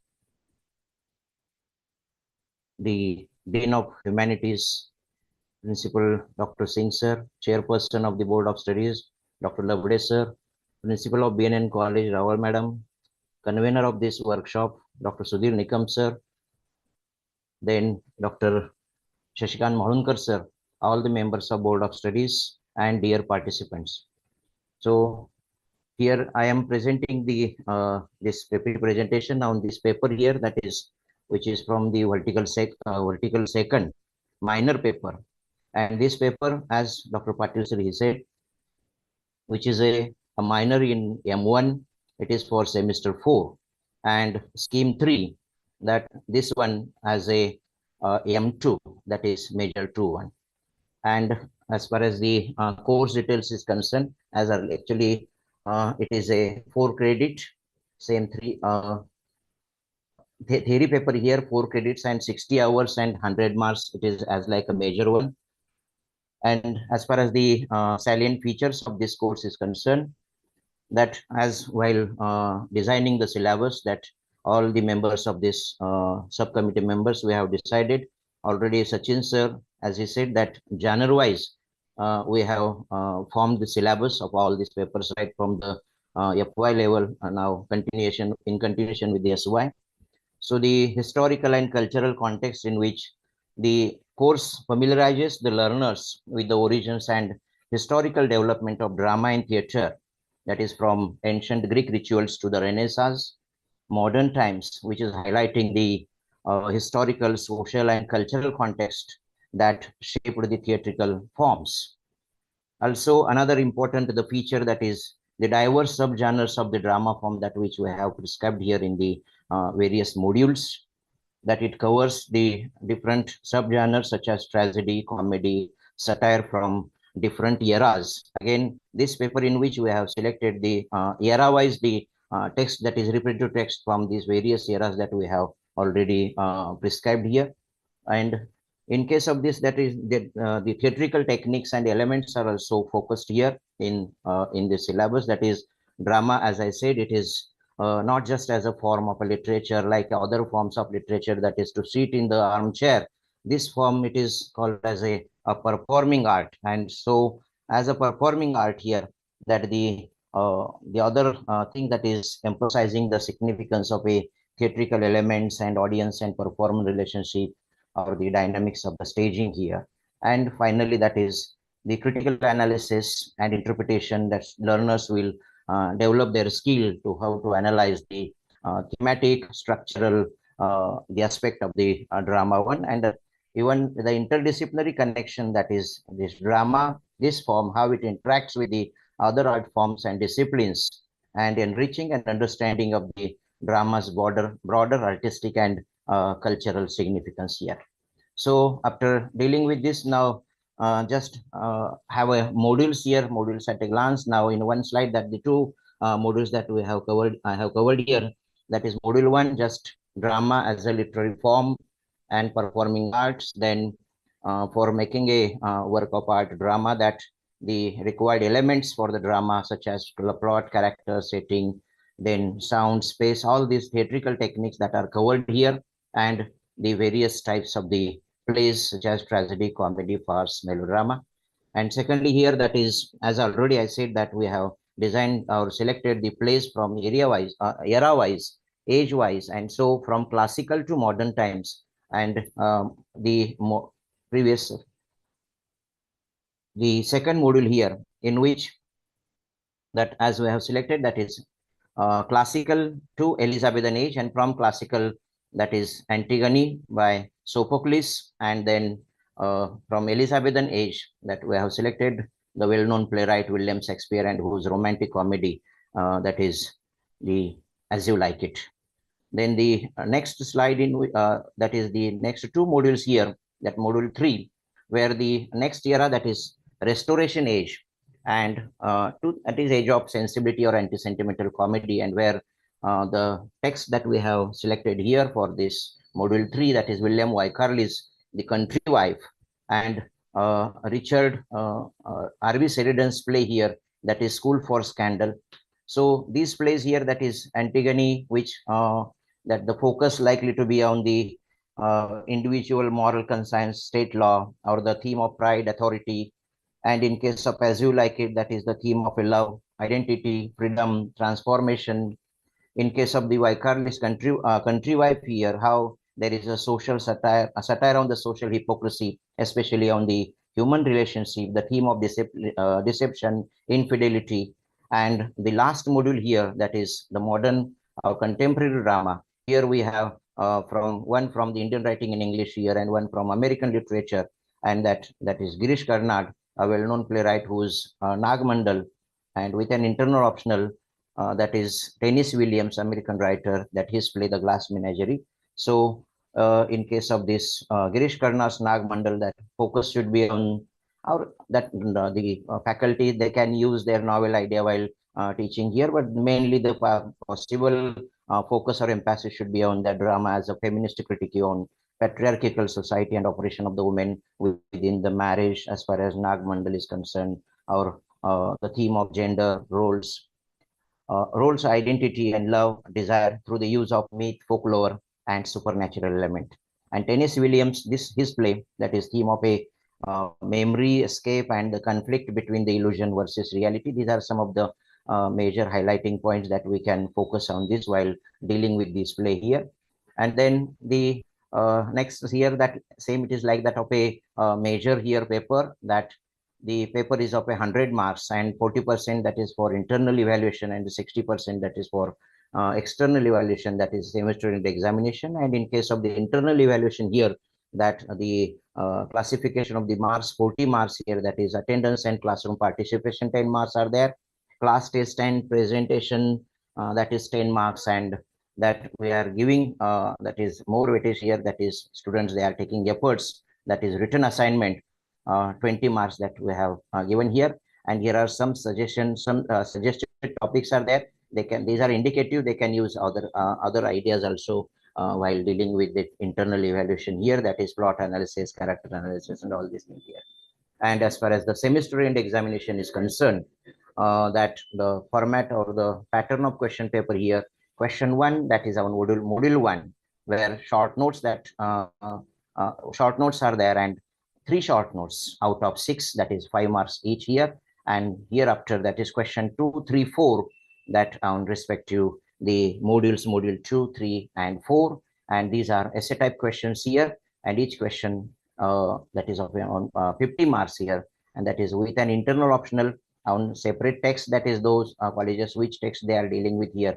So 2 questions on that specific text here, and every question has a 15 marks. So that is the 60 marks semester end examination, and 40 marks here, that is for internal examination. Here one, as per the guidance or the suggestions given by the chairperson, that is every presenter should give the sample question paper. And so here one sample question paper is already given, and the college is now going to share this to each and every faculty. So I think there is no need to read line to line the questions on this here. So this is one sample question paper here. Yes, sir. Next one. 4 questions are there, and every question with an internal optional, and in every module also 2 plays are there, which are also with an internal optional here. One we can teach here. Next slide, sir. Last. Yes. Though these are my committee members here: Dr. Mahendra Kamath, Dr. Deepa Katre, Dr. Dattaguru Joshi, and Dr. Sopan Jadhav, who have helped me while designing this syllabus. Okay, sir. Thank you, sir. Over to you, Patil, sir. Yes. Thank you. I thank both the resource persons on behalf of B.N.N.College and Board of Studies in English, University of Mumbai, for nice presentations on minor courses, which are especially minor courses. Already minor courses have been done in session 1. So from this session, all is over. Any question? There are questions regarding minor courses. You may raise your queries and questions. All participants are requested to raise their questions and clear their doubts regarding minor courses, because some of the major courses are minor courses also. Any doubt if they have? My suggestion is that go to university website, browse through scheme wise go, and then you will get your courses.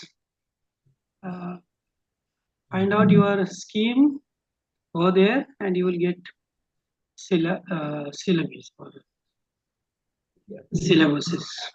Yeah, Dr. Patil, it looks like there are no questions from the audience. Thank you, sir. Thank you, organizers. Thank you, Sachin, sir. Yeah, welcome. Over to you. Thank you, Patil sir, Sachin sir. Shall we move to the next?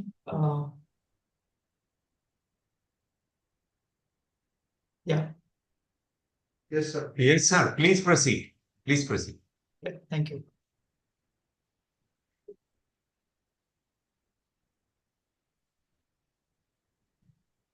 Next vertical, moderator for the next vertical, please share your screen and begin your presentation. Our next vertical is vertical 4, Dr. Anil Sonawane. Yes, thank you. Thank you. Yeah. I'll share the PowerPoint.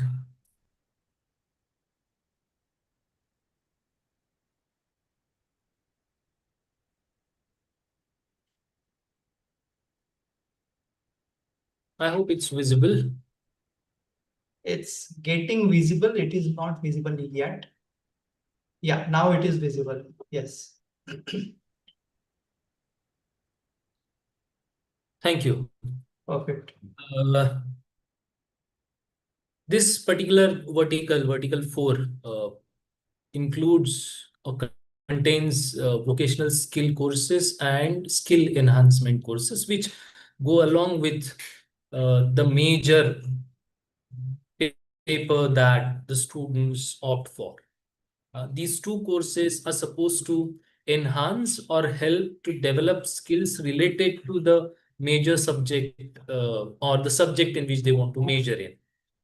Thus, the team, board of studies, and also the teams that worked specifically on these subjects had given good thought to the kind of courses that should be introduced and how they would be helpful to the students to enhance their skills and also help them understand their major courses in a better manner, and also to be able to use these skills and what they learn in their major papers and use these both learnings together to uh, be better students of literature. So I'll move ahead with the entire scheme that we have. So in scheme 1, VSC is for 2 credits and SSC is for 2 credits. In scheme 2, VSC is for 4 credits and SEC is for 2 credits. In scheme 3, VSC is for 2 credits and SSC is for 2 credits. The VSC paper, critical reading of texts, it was Dr. Dattaguru Joshi who was supposed to present, but due to some unavoidable circumstances, he could not attend today's meeting, this workshop. Instead, I'll be presenting what happens in VSC, the papers that we have.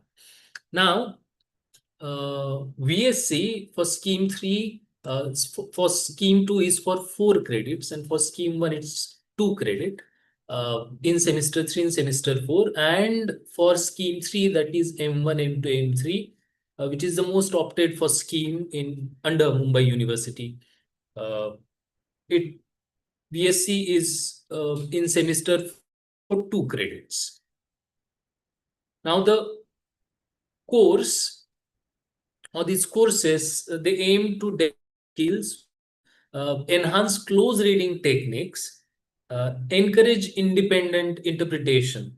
Now, these are the things that would differentiate students of literature from students of other streams who also read literature, try and talk about literature, but students of literature would be better equipped with these skills to be able to talk and write about literature in a completely different manner than a person who's a voracious reader but is not a student of literature. Upon completion of these courses, the learners will be able to demonstrate advanced analytical skills, apply close reading techniques, and examine texts in the given contexts.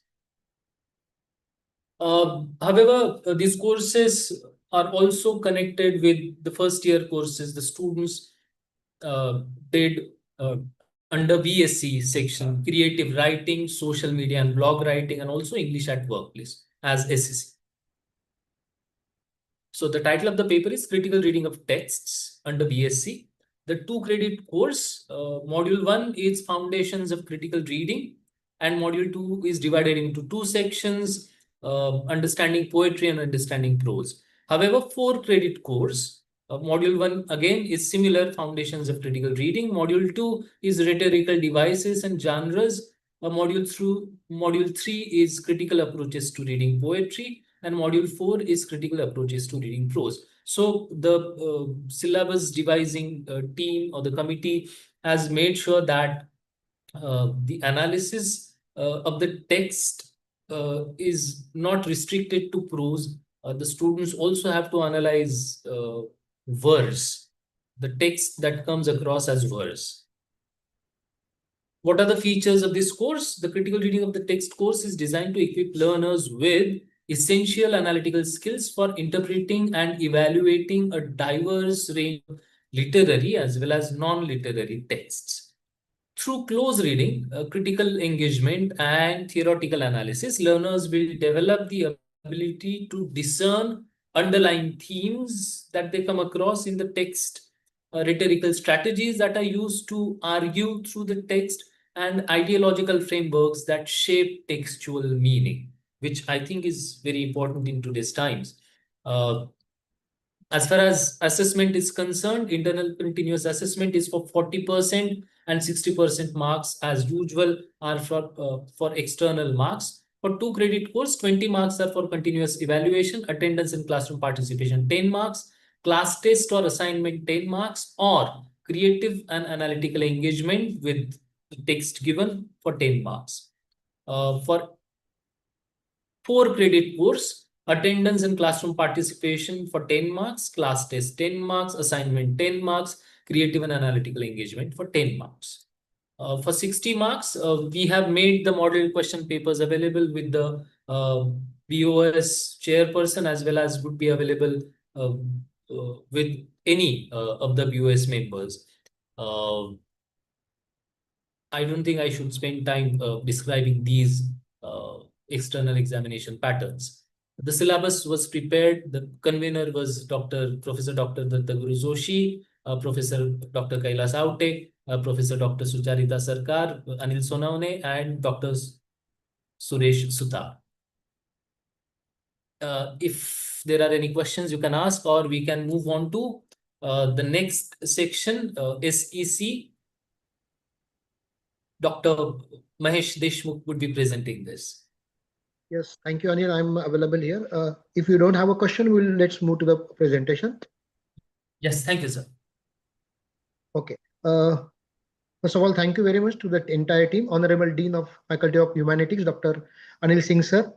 Honorable Chairman BOS, Professor Dr. Sachin Labde, sir. Dr. Rawal, Madam. Professor Sudhir Nikam, sir. Moderator, Dr. Anil Sonawane, sir, and dear friends. I am presenting for the team who has framed this particular syllabus for the English for competitive examination. This presentation introduces the course that is English for competitive exam under the Board of Studies in English, skill enhancement courses for the semester 3rd. It says the context for teachers, highlighting the objective of preparing the learners with the English skill essential for the competitive examination and broader academic professional success using the innovative pedagogies. I just request Anil sir to come to the second slide rather than the third one. My presentation consists of 3 basic parts: the rationale behind framing the syllabus, the mapping of the syllabus with the which we call as the course learning outcome. This is very essential part from the NAAC's point of view for all the colleges. So it has to be the particular syllabus has been framed considering keeping in this mind. And the last part I will deal with the evaluation pattern. Next slide, please, Anil sir. Okay, this is the important part as far as this particular syllabus is concerned. The entire curriculum is mapped into the 2 modules with the 3 units, with infusing highest order of Bloom taxonomy.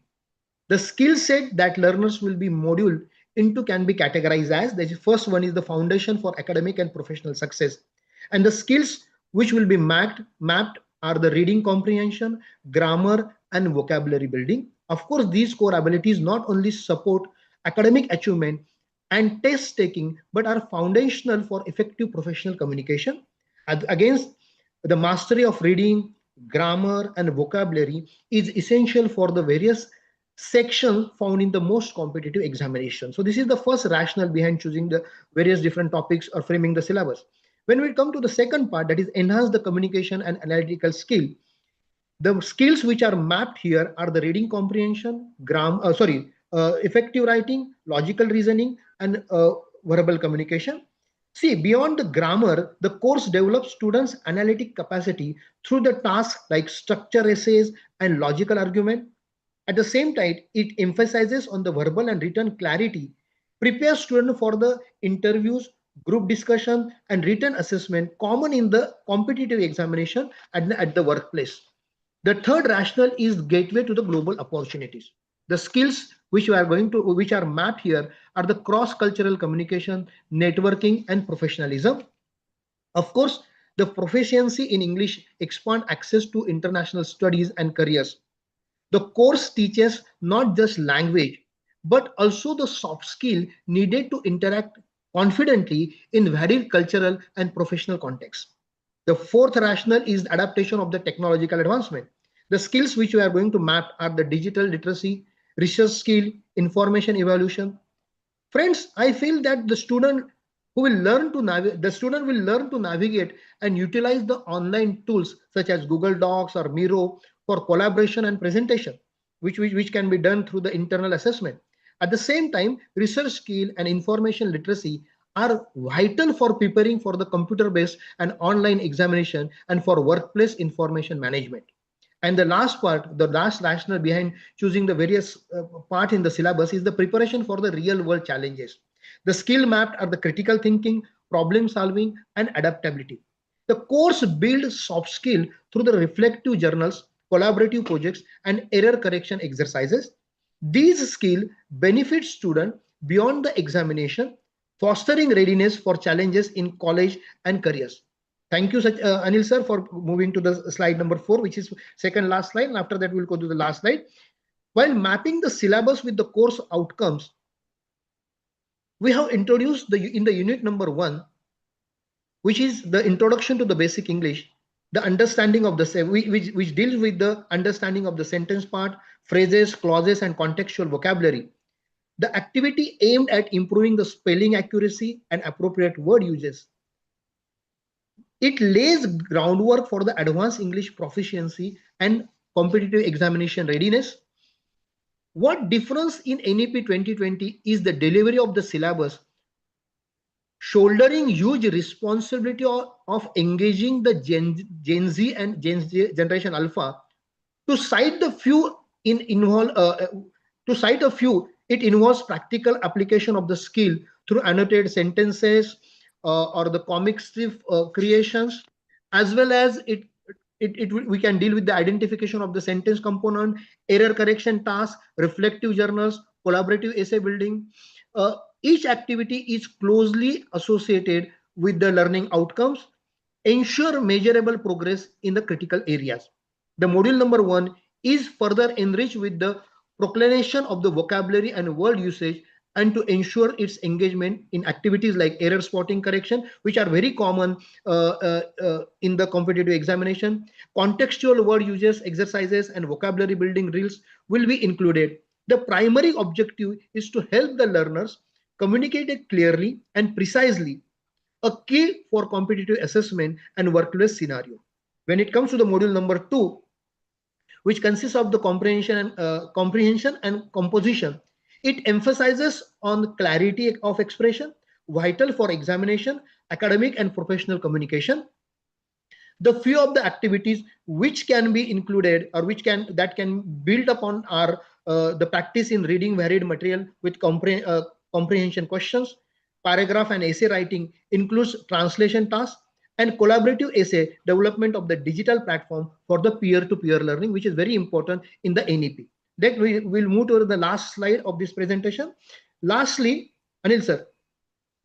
Okay, lastly, we'll talk about the evaluation pattern, which is very common for all the sections. Like we have an internal examination, continuous evaluation through the internal examination for 20 marks, which will consist of the classroom test, assignment given to the student on the topics not covered in the semester end examination. They should be covered in this internal assessment. Here there is a chance for the teachers to show their innovation. They can have a classroom, they can have a class test, IT based class test, or they can have a different innovation related to the class test. And again, classroom attendance and participation is one of the common areas where we have to focus. As far as the external evaluation is concerned, will have a two. It's basically it's a 30-mark question paper. So 15 marks will be given for the objective question, which will be basically based on the module number 1, which deals with majorly the various sentence and its composition, that is part of speech, phrase composition, types of clauses, etc. The basic grammar which will be dealt in this question number 1. Question number 2 obviously is a comprehension passage will be given to them. Then there will be a essay writing which will be based on the module number 2, and the essay writing, the question number 2B will be or to each other. So this is the entire pattern. I have not here provided the sample question, but it is available, as Anil sir has rightly said, it will be available with all the BOS members, or probably if possible I will put it in our WhatsApp group. So thank you very much for giving me the opportunity to present myself on the behalf of the team. Thank you. Over to Sachin sir. Over to Anil sir. Thank you, Dr. Deshmukh. Do we have any questions? If not, I would like to thank all the authorities involved in this workshop, authorities at the University of Mumbai, Department of English, the chairperson of the Board of Studies, the principal, B.N.N.College, and specifically Dr. Sudhir Nikam, who has been instrumental in providing this entire setup for this workshop. Thank you. Over to you, Dr. Labde. Yeah, thank you. Well, there are not questions. There were some questions which were very generic in nature. They wanted us to share the PowerPoint presentation and the sample question paper, which we have promised that we will do on the WhatsApp groups. I request all the presenters not to share any PPTs or any question papers individually. We are going to compile it as one file and share it with all the audience, all the colleagues who have joined us on WhatsApp group. There are a couple of questions. I think Forum, hi Forum, can you unmute yourself and ask your question? You said something about PPT shared here says that English is for. When it was discussed for English for competitive exams, the slide said that it is for semester 4, but in syllabus it is in semester 3, and the critical reading paper is in semester 4. It is in semester 3. It might be a mistake there, but it is in semester number 3. Thank you for clarifying, sir. Yeah. Sambhaji, okay, it looks like there are no questions. These are only compliments. We will take the compliments later. Let's move now to the next very important and I think very unique vertical that we have, that is OE, open electives. And I'm sure like there are many colleges where we do not have literature as major. We do not have literature at all. Like we don't even have arts faculty. So that's where, the colleagues from commerce department, commerce colleges and, science colleges would be really looking forward to this session. So I now invite my colleague, Professor Dr. Sucharita Sarkar to share her screen and take over the charge as moderator for the next session. Over to you, Dr. Sucharita. Yeah, I'm just trying to share my screen. Let me do that. Give me a minute. If you have any difficulty, you can tell us. No. Is it visible? Yes. I'll just make it into the slideshow. Give me a minute. Yes.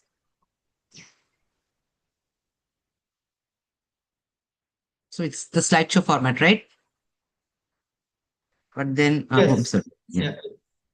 Good to go. Yes, so this is a pretty big session in the sense that we have a lot of papers here. So, and I have a team of presenters who are, first of all, I need to thank the organizers, the Dean of Humanities, the chairperson of the Board of Studies, all the other colleagues who have helped with this entire presentation, my co-presenters, and the audience for this opportunity. So without wasting more time, because I think we are still lagging a bit behind, this is a vertical on open electives, and we'll be presenting you all the courses that we have designed for this particular vertical. So there are two kinds of courses here, 2 credit courses and 4 credit courses, because as per the scheme 1, which is M1, and scheme 2, which is M1 and M2, we have 2 credit courses for semester 3 and 2 credit courses for semester 4. But in those colleges which are following scheme 3 with an M1, M2, M3 pattern, they have a 4 credit open elective for both SEM 3 and SEM 4. So what we have done is we've revised both 2 credit and 4 credit courses for SEM 3, I'm sorry, and 2 credit and 4 credit courses for SEM 4. In case this needs any clarification, please feel free to contact any of the BOS members. We'll be able to, we'll try and clear your confusion. I just would like to add one thing here. that when we are talking about 4 credit courses, we are talking only about the science faculty, because it is only in the science scheme 3 that they had this option of 4 credit courses, and hence we created a 4 credit course for OE. Otherwise, for all other branches like commerce and management, it's going to be just 2 credit course. Yeah, whichever scheme they are. Yeah, Yeah, absolutely. Thank you for clarifying, because I was myself a little confused. I'm sorry. Yeah. So the details of the courses. So we have tried to remember at all points of time that these are courses meant for students who come from non-English faculties like science, commerce, or management. And the courses aim to generate interest in literatures in English, which is why instead of going for poetry, which we did in the first 2 semesters, here we focus more on fiction and non-fiction, that is prose instead of verse, which we feel is an accessible entry point for non-English, non-English students, non-English literature students, I should say, to develop an appreciation of what our discipline offers. And we focus on themes chosen from a variety of life situations, which will boost a lot of important life skills in the students, like empathy, understanding of depth and diversity of human experiences. There are courses which focus on developing creative writing skills, which will again lead to enhancement of communication, innovative thinking, and problem solving abilities. And so overall, we can say that these courses aim to foster critical, creative, and or linguistic competencies of the non-English literature students. So in terms of continuity, these courses have been developed keeping in mind that we had already a basket of OE courses in the first and second semester. And also keeping in mind that this is the last stage at which students are being offered OE courses. There are no OE courses as per the current schema for semester 5 onwards. So, and in line with the overall vision of NEP 2020, which talks a lot about multilingual empowerment, we encourage translanguaging in the implementation of OE courses. I'll come back to translanguaging at the end of this presentation. So, without taking again more time, I'd like to call the presenters. But again, this is a reminder to all my 4 presenters to please be mindful of the time factor. 5 minutes for one course, like a 2 credit, one course if you're talking about one course, 10 minutes if you're talking about 2 courses. And also, please remember that there's no need to read out the question paper, which has been shared already and will be shared with the other participants soon enough. And if you find that there are overlaps, like assessment patterns have already been covered, you can skip that also. So Susan, it's over to you. You must tell me when to change the slides. Thank you, Dr. Sucharita. Just remind me, I don't know if it's possible, just when 2 minutes, to go, and I'll wrap it up within the time limit. Try. So I'd like to thank the viewers for giving me this opportunity to make this presentation to B.N.N.College, to all the members of the team for both the syllabus committees, that is the 2 credit as well as the 4 credit paper, to our convener, Professor Dr. Santosh Rathod, and to moderator, Professor Dr. Sucharita. So the rationale for both these papers, as it says, is creative writing for all. I think the idea underlying this was that creativity is not the exclusive domain of those who belong to the discipline of literature, that everyone has equal potential to be creative and to give other students the opportunity to get in touch with their creative side. So the salient features of the course, if I can just quickly summarize, I thought that one thing is that the course offers a blend of theory and practice, and that it not only gives opportunities to learn for students to learn about various genres, but to also kind of get their hands dirty, so to speak, by by actually doing the writing. So they not only learn about writing, but they also learn to write. In other words, it gives them the opportunity to learn by doing. So a third thing would be that it balances, if you look at the course, it balances traditional forms and genres with more new age, if I might use that for term, genres such as blogs and whatever is available now on digital platforms, the microfiction, flash fiction, fan fiction, etc. The kind of things that students of this generation will connect with. Also, that it offers opportunities for both for students to work, individually, because writing is very often a solitary exercise. But I think it also gives opportunities to work together, collaboratively, because you have something called peer review, that kind of thing. So I think students, that would be interesting for students to also work together and understand that writing is both solitary and collaborative. And it also touches upon, the publishing aspect, because a lot of students do have ambitions of getting their work published, and not satisfied with simply writing for their own sake. So, so it kind of leaves the field open, for a wide variety of pedagogical approaches. And if the course is creative writing for students, I think that it also gives scope for the teachers to exercise their own creativity. So, teachers could adopt a wide range of approaches. If I had to give any kind of advice, I just simply say, that to give more focus to the actual writing part.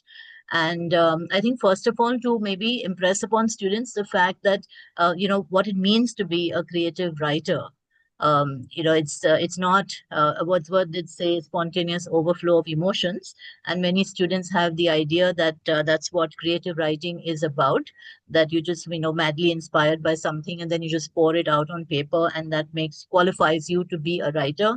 I think they need to also consider what Wordsworth then said, that a poet must also think long and deeply about that. So I think that part, teachers should kind of, impress upon students, and all the practice exercises that you give practical work will take care of that, I suppose. But to also incorporate a variety of brainstorming, creative writing exercises that students will find, fun and engaging. The paper allows you to do those kinds of things. Brainstorming is also mentioned specifically in the course. Then creative writing is, of course, I would say, interdisciplinary inherently, in the sense that it is universal. It is not the domain of any particular country, language, time, or space. And about careers, I think that it would be nice if teachers could also give students an idea of the wide range of career options available to those who are good with creative writing. I'm just reading a list that I got from somewhere. You could be author, editor, greeting card writer, reviewer, writing coach, consultant, copywriter, of course, ghostwriter, travel writer, columnist, video game writer, all kinds of things. So I think once they understand that there is a kind of market and there is a demand, because this is a skill-based course, then they might be a little more amenable to working really hard to hone their creative writing skills. Uh, Next slide, please. So these are the two modules, as you can see. So the modules for the two courses, as you can see, the first two modules are repeated for the 4-credit course. The 4-credit course then focuses a little more on the editing and revising part, which is in a way, I wouldn't say post-writing, but it kind of goes hand in hand as part of writing itself, but then also takes it forward to publishing, and especially in today's environment, which is a digital age. Next slide. So the evaluation pattern, as is common for all the papers, you have the internal assessment. It's 20-30 for the 2-credit course, 20 for internal, 30 for external, 40-60 for the 4-credit course. So the 4-credit course has, something more for internal assessment in terms of the short creative submissions. Otherwise, participation, reviewing, all of those things are common to the 2-credit course as well. The external evaluation, again, is a standardized pattern, I think, given by the Board of Studies, where you have students can do either short notes or they can do the long answers. Next slide. So this is a sample paper, really a sample paper. It's not, these questions are not representative, in any way. You can give any kind of questions as long as it follows the pattern that has been given in the syllabus. So these are just theoretical questions. I think for these things, teachers could maybe give their students some notes that they could study from, and then the rest of the time, where class time is concerned, to focus on doing, actual writing. Like I said, to talk less about writing and focus more on making sure that students actually write and edit and review their work and each other's work. Next slide. So we're basically moving through the question paper. Susan, would you like to say something, or should we move forward? No, I don't think so. So, like I said, these are just sample questions. They're not. You don't have to really model. The teachers who are teaching these papers do not really have to model their question papers. On this. I think the pattern of the paper is quite clear. So these are for the 2 credit paper. There are 3 questions. And this is the 4 credit paper, so which has a slightly different pattern. Again, the short notes, the choice between short notes and the long answers. Now here, I would just like to say that although I have put purely theory questions just for a sample question paper, I think that teachers could just have practical questions where you could give maybe students some kind of a prompt, and you could ask them to write something, because 15 marks it gives you that kind of scope. So it doesn't have, because the pattern simply says long answers. It does not say that they have to be theory based answers. So I think over here, if you, or out of the 2, maybe you could give 1 theory question and you could give the second one for a writing exercise. Again, here it's up to your creativity based on the level of your students, what you think they're capable of doing, what are their areas of interest. Taking all that into account, you could give whatever options you wanted for the second question, the long answers. So this is question 3. I'm not going to read out the questions. You will, as informed, will already be receiving this. So yes. Okay. Yeah, I'm done. Yeah, thank you so much. That was Thank you. just on time. Thank you, Susan. Thank you. The next presenter is Shuddhodhan Atwale. Shuddhodhan, are you here? I'm probably butchering your name. So sorry. Are you online? Yes, ma'am. Am I audible? Yes, you are. And you have 10 minutes of it. So. Yeah, sure. Thank you, ma'am. Just a moment.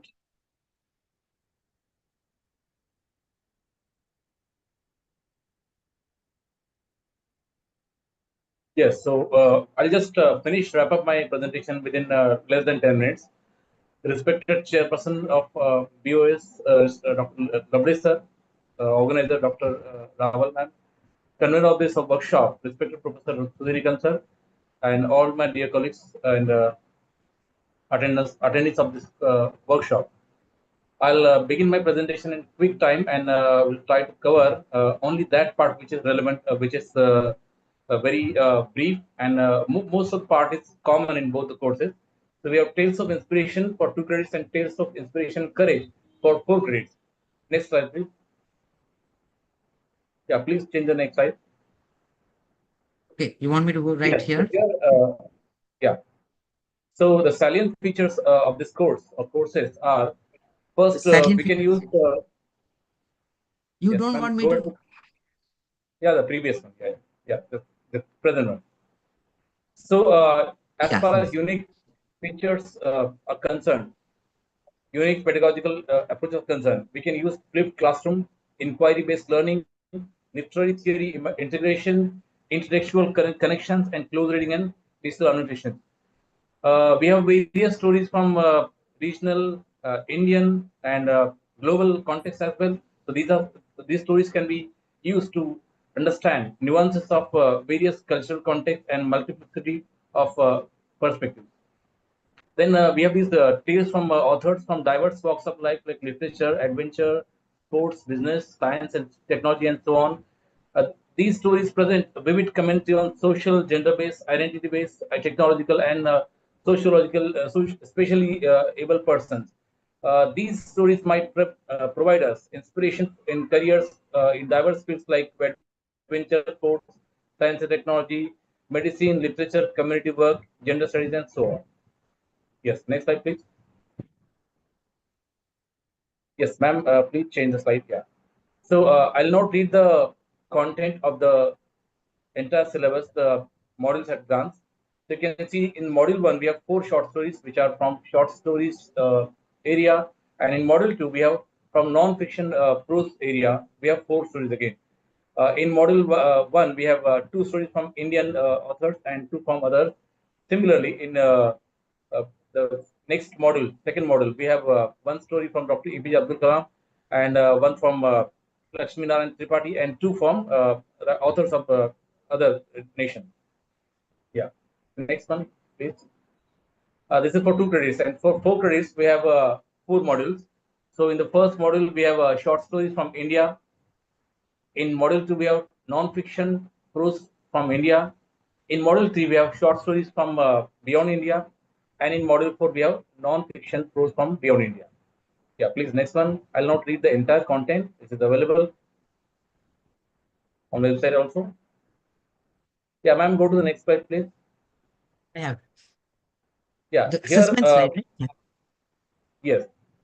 I think one more slide is there. We'll discuss briefly the assessment framework here. For 2 module codes, that is Tales of Inspiration, we have both internal assessment as well as external terminal assessment. For internal assessment, we have 20 marks. That is 5 marks for attendance or classroom participation, 5 marks for presentation or group discussion, and 5 marks for 10 marks for class test or written assignment.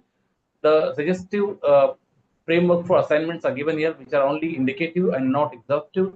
So the teachers they can use the discussion to module to fashion the assignment. And we have a external semester examination, which is 60%. The paper will be of 30 marks. It has 3 questions. The first question will be short notes. Here we'll ask 4 short notes, out of which the students can answer any 2. These short notes can be framed based on the module 1 and 2 for 10 marks, and the short notes can be written up to 150 to 200 words. Question number 2 and 3 are based on module 1 and module 2 respectively. Both of them have a choice, internal choice. You can ask 2 questions, and you can the students are expected to answer any 1 question out of it. The length can be 500 to 600 words for these questions.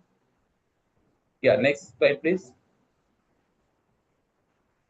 This is right. This is your sample for the 2 credit course. Yes. And this is sample paper for 2 credit course.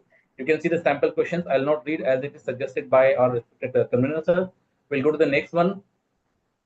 Next slide, please. Yeah, in this slide, we are able to see the 4 credit framework for question paper. Again, here we have a slide change. For internal assessment, we have 40 marks, which includes attendance and classroom participation for 10 marks, oral presentation or group discussion, either of the 2 can take for 10 marks, and class test or written assignment for 20 marks. That becomes 40. And in external semester and examination, the paper will be of 60 marks, 60% of the total paper marks, and it has 4 questions. Each question will be based on each module. That is, question number 1 will be based on module 1, question number 2 will be based on module number 2, question number 3 on module number 3, and question number 4 on module number 4. In each question, we'll have choice. That is, like for example, in the first question, you can see that we'll ask them 4 short notes based on 4 modules of based on 4 short stories that are given in module number 1, and the answer can be written in 150 to 200 words each. They can attempt any 3 out of 4 short notes, or they'll be given a long essay type question based on the model number 1, and here they can answer any one of these questions. The long question answer can be written into 500 or 600 words. Each question carries equal marks, that is 15 marks. Yeah. Similar is the pattern for all the rest of the questions from question 1 to 4. Yes, ma'am, go to the next question, please. Next slide, last slide. Yeah, this is the last slide of my presentation, I think. Here, I'll not read the entire question paper, but I'll just take a moment to read the first question only. And the rest of the question paper is based on similar pattern. So the first question has 4 short stories. Like first question, question number 1A is perception and reality in the eyes habit by Ruskin Bond, short story. And question number B, 1B is on literary escape of the library girl. Then question number C, option C has Multraj Anand's treatment of child psychology in The Lost Child. And D is Dalit Feminist Agency in Justice or Nyaya by Urmila Pawar. Then question 1 has the student can answer any 3 out of these 4 short stories, short notes. And if they are not willing to go for that, they can answer the next question, that is critically examine the characters of the blind man and the young girl in the short story, The Eyes Have It. Or it also has an option. Another long essay question is there, which is comment upon the interplay of caste and gender operation as dealt in the story, Justice by Urmila Pawar. The entire paper is based on a similar pattern. All the 4 questions have similar pattern. There is either 4 short notes we can ask them. They can answer any 3 of them, these, or else 2 essay questions. Any one of these 3 components can be answered. I think that's it in the short story or tales of inspiration, and courage, 2 and 4 days. Yes, I'm done. Thank you, ma'am. Thank you for again keeping to the time. The next presenter is Sana Karale. Sana, are you here? Yes, ma'am. I'm there. Thank you so much. Yeah, so you have 5 minutes. Yes, thank you. A very good evening to my entire English language and literature teachers fraternity. I am here to present the paper Treasures of Indian Prose in English under Vertical 3. It is for 2 credits, and it can be taken up in semester 4. This course will be offered to non-arts and non-literature students of second year undergraduate course. Ma'am, next slide, please. Yeah, I have. As far as the salient features of this course is concerned, as I have already told you that this course will be offered to science, management, and commerce students. So taking up this course will give them an opportunity to explore the richness of Indian prose in English. Also, the students will be able to understand human values and Indian society by connecting real life experiences with the life and characters of these prose pieces. Similarly, most important is that this course will enhance their literary sensibilities, compassion, creativity, and make them intellectually, emotionally, and ethically intelligent. Hope this course gets our students back to libraries and reading. Next slide, please, ma'am.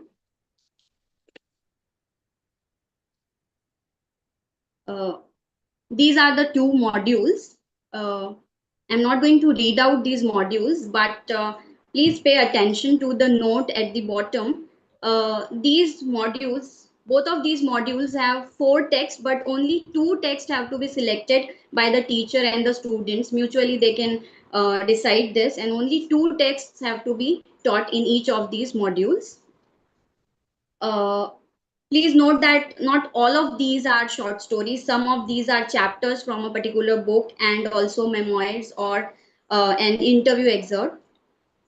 We will not get into the thematic concerns or the plot of these stories, but what is noteworthy about all of these stories is that all of them are modern stories, modern texts, and this makes it very relevant and interesting read for the students. Ma'am, next slide, please. Yes, please.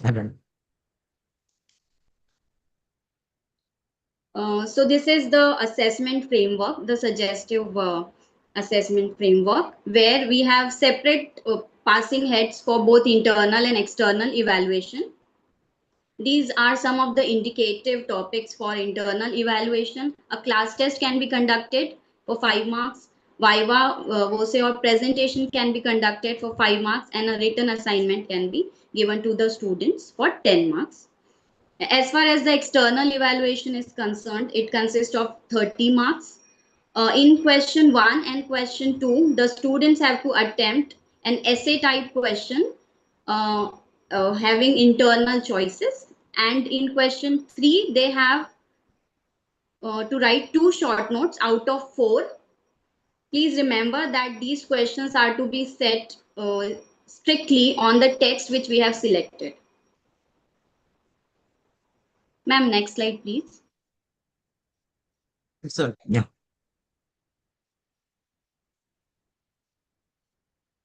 This is a sample question paper uh, where you can give questions on thematic concerns or cultural or political aspects for essay type questions. And short note topics can be about one of the incidents in the story or the character analysis of one of the characters. So it will be shared with you as it is already informed. So that's it, ma'am, from my side. Thank you so much, Sana. Now we move to the next paper and the presenter, Dr. Lokadeshwar More. More, sir, you're here online. Yes, ma'am. I'm very much available here. Ma'am, can you hear me? Am I audible to you? And Am I you also also visible to you? 5 minutes. Ma'am, am I Yes, audible you to are. you? Yes, you I are. hope my So your 5 voice is minutes not. starts now. Yeah, Yes, you ma'am. are, sir. I hope my voice is not breaking. Since I'm caught up in an invidious position, I request all the members to please bear with me for any kind of background noise. If you are able to hear, please forgive me for the same. I, at the outset, welcome all the members of this BOS on this platform in this workshop on UG second year syllabus in English. I, Lokdeshwar More, Assistant Professor in English at KG Somaiya College of Arts and Commerce, here to present the syllabi for Vertical 3 Open Elective prescribed for same for titled Treasures of Western English Prose. The credit for this course are 4, and the hours allotted for teaching are 60, and the marks allotted for this particular course are 100. The salient features, ma'am, could you please go to the next slide, please?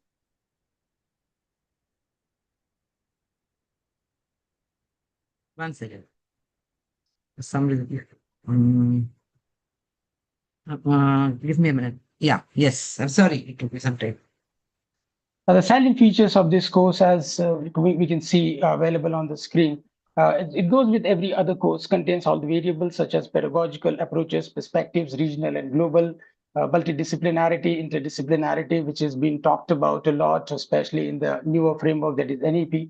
Out of the many unique pedagogical approaches we as teachers can use to involve learners in the learning processes, communicative and collaborative approaches are key in teaching, discussing, perspectivizing and reflecting over the nuggets of wisdom, moral insights, social and cultural experiences which are present in these stories, and connecting them and comparing them to the world and the kind of challenges that students and teachers face. So this is what we have for the salient features. Interdisciplinarity can also be found out, and which is a very important component of this course. There is a leeway to do that. Teachers can definitely, based on the knowledge relating to culture, society, morality, and ethical and political viewpoints, they can definitely bring in interdisciplinarity. This will surely pique the interests of the learners.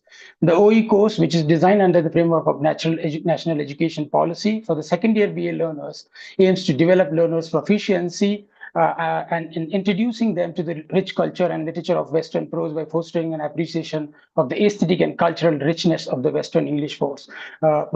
It also cultivates learners' abilities and linking these literary texts to the lived experiences with the things that they find in reality, and accordingly deepening their understanding of human values and societal dynamics. At the same time, building their intellectual and emotional and ethical development through the holistic and all-round development through the nuggets of wisdom which are present in the syllabus. Ma'am, could you please go to the next slide? Yes. As you can see on the screen, our syllabus is divided into 4 modules. Before I embark on just talking a little bit, reading an operative part of this particular syllabus, I must mention on record that the meetings that we conducted and the deliberations that we have had that led us to choose or select the best short stories from the Western canon, which, according to us, are replete with literary value, moral insights, pedagogical purposes, and probably, even linguistic, rhetorical, and humanistic skills. These stories have been taken from the world literature, particularly the Western canon, wherein you have the writers, Russian writers, Czechoslovakian writers, Polish-born writers, American writers, Canadian writers, Brazilian writers, North American writers, and almost all of these writers. So we have a leeway here to kind of commingle the region-specific and global perspectives simultaneously to highlight the topical issues and to ferret out the nuggets of, again, wisdom to foreground, to build and improve and broaden the learner's horizon. So based on our humble understanding of the text and the syllabus design processes, we as a committee tried picking up the best that was present in terms of stories, fables, parables, autobiographical essays, and Gothic stories, essays, satirical writings, kept critiquing the zeitgeist of the time for all its flaws, personal ruminations, experimental short prose in these stories, and provided to our learners. So we have 4 modules. In the first module, we have writers like Franz Kafka, Alice Munro, Joseph Conrad, L. Fisher, and their stories. I wouldn't read them due to the paucity of time. We have module number 2, wherein we have stories like India's Gift to the World, The Flowers, My Escape, and the Yellow Wallpaper, which is very important and very canonical short story that is by Charlotte Perkins Gilman, and even other writers like Alice Walker, Winston Churchill, and so on. But please, could you go to the next slide? Yes. In the module number 3, we have again quintessential stories by the luminaries from the Western canon, French writer Gary Maupassant, then Maria Machado de Assis. Forgive me for my pronunciation. This is a very difficult pronunciation even for me. Helen Keller, Catherine Mansfield. We have Oscar Wilde, Jonathan Swift, George Orwell, Virginia Woolf. These are all canonical British writers. Some of them are, from New Zealand. Some of them are from Brazil, French. So we've tried our best to ferret out the best from the Western canon and present it to our learners. That was our humble effort, and I hope that would really resonate with the learners too. I request ma'am to kindly go to the next slide, please. Assessment framework is the same with very other papers. There are, of course, the 2 components here. One is internal evaluation and another is external evaluation. In internal evaluation, as it goes with other papers, we have class tests, presentation, written assignments, attendance in classroom participation, which is very key to the overall understanding and probably taking the lessons home by the learners. So this is what we have in internal assessment, which is a continuous learning process. In external evaluation, we have short note question, of course, 3 out of 5, followed by essay type question. Either the students can go for short notes or they can go for the essay type question. The same, modus operandi is applicable even to the second question, third question, and fourth question. So due to the paucity of time, I'm really not getting into the question number 2, 3, 4. But basically, they are the same as as I've highlighted in the question number 1. Madam, please, can you go to the next slide? Yes, I've done so. This is the sample question paper, and I have already given this sample question paper at this juncture, though it's not really opportune moment, but it behooves me to say sorry to Sucharita ma'am for my delayed responses. I have submitted these 2 things very late to you, ma'am. My apologies, and I would definitely not do the same in case I get the opportunity to work with the BOS next time. So this is what we have, a sample question paper, and it's already there with ma'am, and even for that matter, our head of the BOS, Sachin Labde. Labde sir would provide it to all the members of this particular gathering. So this is also, according to me, is kind of done as a topic. Madam, could you please go to the next slide if we have? Otherwise, It Yes, continues with your question paper. Yeah. So question 3, and then question finally 3. we have question 4. Yeah. So, ma'am, So I I rushed through it think, because we will be sharing it. So don't worry about it. yeah, no worries, ma'am. Thank you very much, ma'am. I think I have almost covered all the points. Since I was Yes, in and you were kind also of on little time. invidious position, forgive me for my minor infractions if I have committed any. No Thank you infractions very at all. much, sir. Thank you so much. Thank you very much, Yeah. ma'am. We will now move to the last presenter for this particular vertical. Kranti, you're online. Yes, ma'am, I'm here. You Am I have 10 audible? minutes. Yeah, of course. I'll keep it very short. A very good evening, everyone, and I'm extremely thankful for the opportunity to briefly walk you through semester 4 open elective courses, short science fiction, which is for 2 credits, and science fiction, which is 4 credits. Slide, please.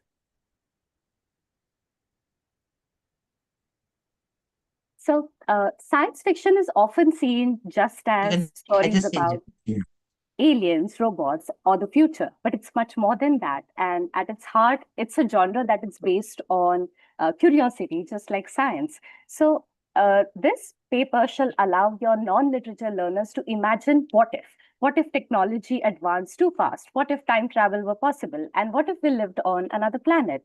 So that's why science fiction works very well with students from all backgrounds. It encourages them to think critically, imagine creatively, and connect with real life, real world scientific issues with human emotions and ethical questions.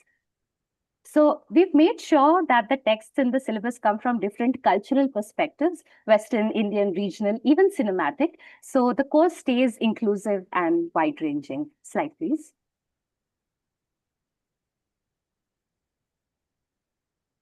So for the 2 credit course, short science fiction, we have selected in module 1 short stories by Le Guin, Padmanabhan, Clark, and Javadekar.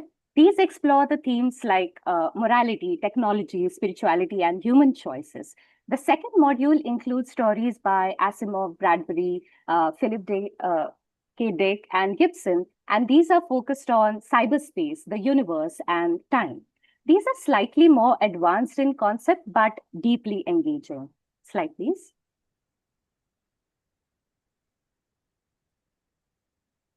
For the 4 credit course, science fiction, we have designed 4 modules. The first one, the making of sci-fi, it covers the basics, where sci-fi came from, how it's linked to science and literature, its key features like futuristic worlds, technology, and different types like cyberpunk, AI, and apocalypse fiction. The second module, novellas. Here, students can study either Dr. Jekyll or Mr. Hyde or The Invisible Man. Both are early sci-fi texts that deal with science gone too far, identity, and the consequences of unchecked ambition. The third one is films. Here we look at the movies Avatar and Interstellar. These films help students understand how science fiction works visually through themes like ecology, time travel, and space exploration.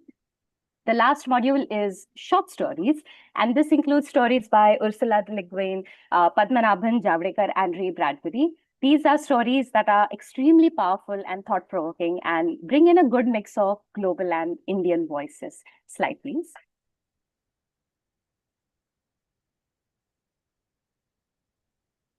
So the assessment framework is similar to the other papers that we've seen so far.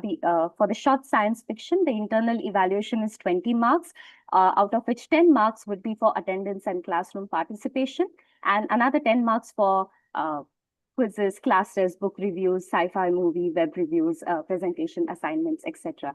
External evaluation is for 30 marks, and the format of the question paper is as follows. I wouldn't go into details of these as these are going to be shared. Slide, please.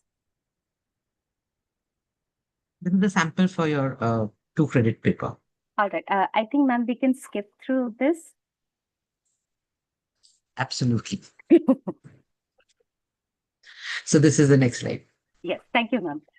The assessment framework for the 4 credit paper, science fiction, has 40 marks for internal evaluation, wherein 10 marks would be for attendance and classroom participation, and 30 marks for any 3 out that the students have to work on, that is quizzes, class tests, book reviews, presentations, creative writing, etc. External evaluation would be for 16 marks, and the format of the question paper is, as you can see on the screen.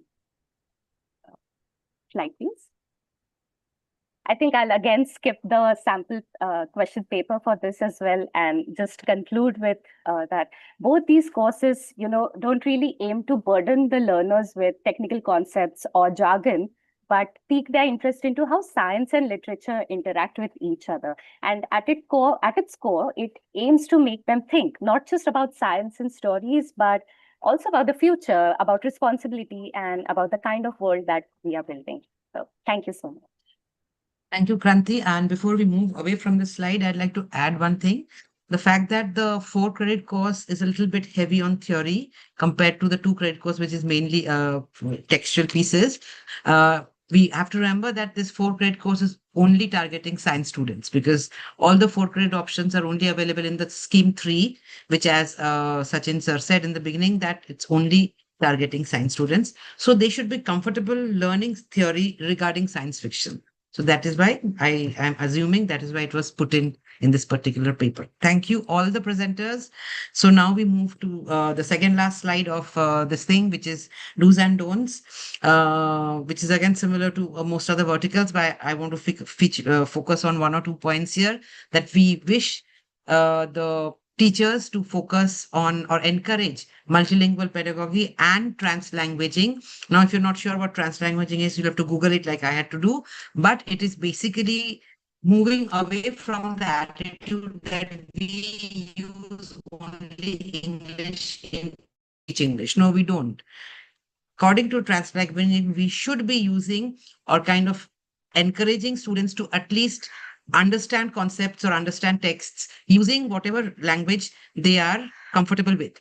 So, for example, their mother tongues, the regional languages they have learned, all of that can go into explaining texts, can go into creating first drafts of their communication, and then they can shift into using translation either through print dictionaries or through group discussions or even through online translation softwares, or, like basically Google Translate or something like that. So what translanguaging it does is encourage and make students feel proud of the multilingual heritage or the multilingual abilities that we already have. In India, we are too prone to look down on students whose English is not fluent, but that does not matter if you are taking a translanguaging approach. In fact, the more fluent the student is in other languages, that will ultimately help to encourage or enhance their abilities in English. So that is something to keep in mind. If you want to discuss this further, I would be happy to talk about it anytime. In fact, the BOS will be happy to talk about it anytime.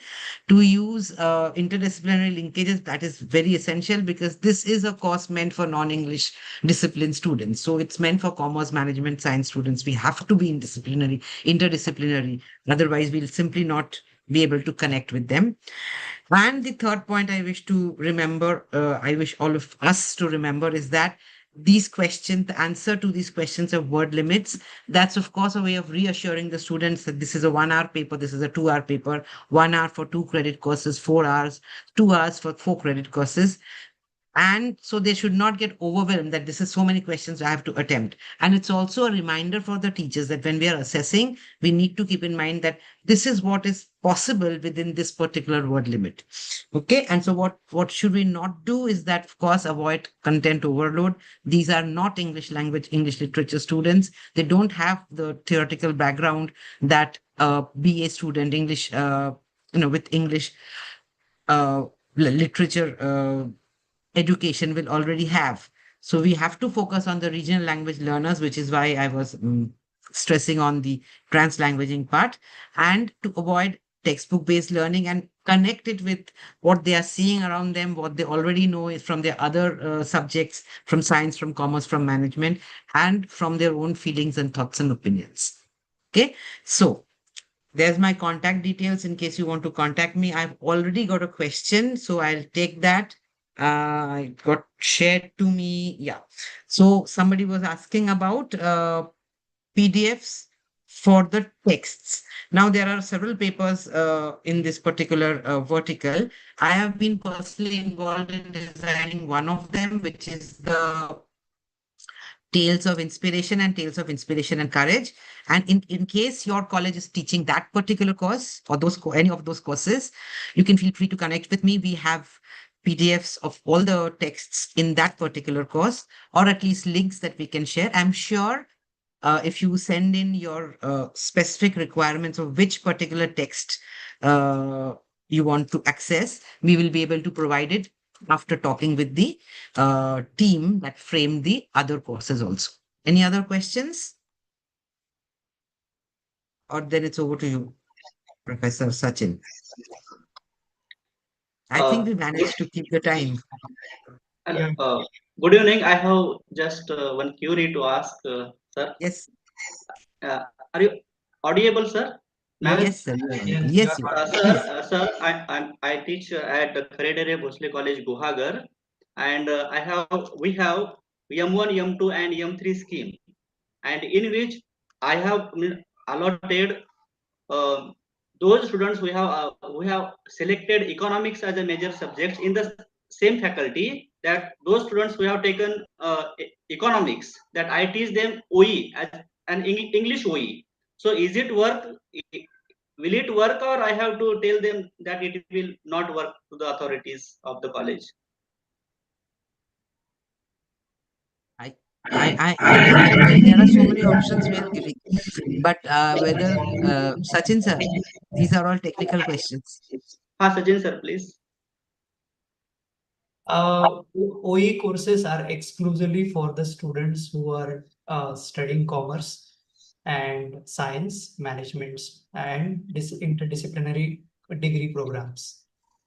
But actually, sir, in the circular 23rd July 2024, that the students may offer courses of other sub-faculty from the same faculty. So as per this, note in the circular, that I have allotted those students who have taken economics as a major subjects or FY and SY level, that I teach them English OE, and those students who have taken Marathi, that they have another OE of science faculty. I have shared. Can you switch? Can you just unmute? Can you mute yourself? Yeah, thank you. I've shared with you the understanding and information that I have is that OEs are basically for the disciplines other than yours. And this is what we have been told. Now, the circular that you are referring to, if you can share that circular with me, I think I'll have a better understanding of it. And then I'll be able to get back to you with some more clarity on it. Yeah, thank you. Okay, sir. Thank you, sir. Well, please do share the circular. Yes. Immediately I will share with you, sir. If University of Mumbai has sent any such circular, we should be aware of it. Thank you. So I think that's over from my side.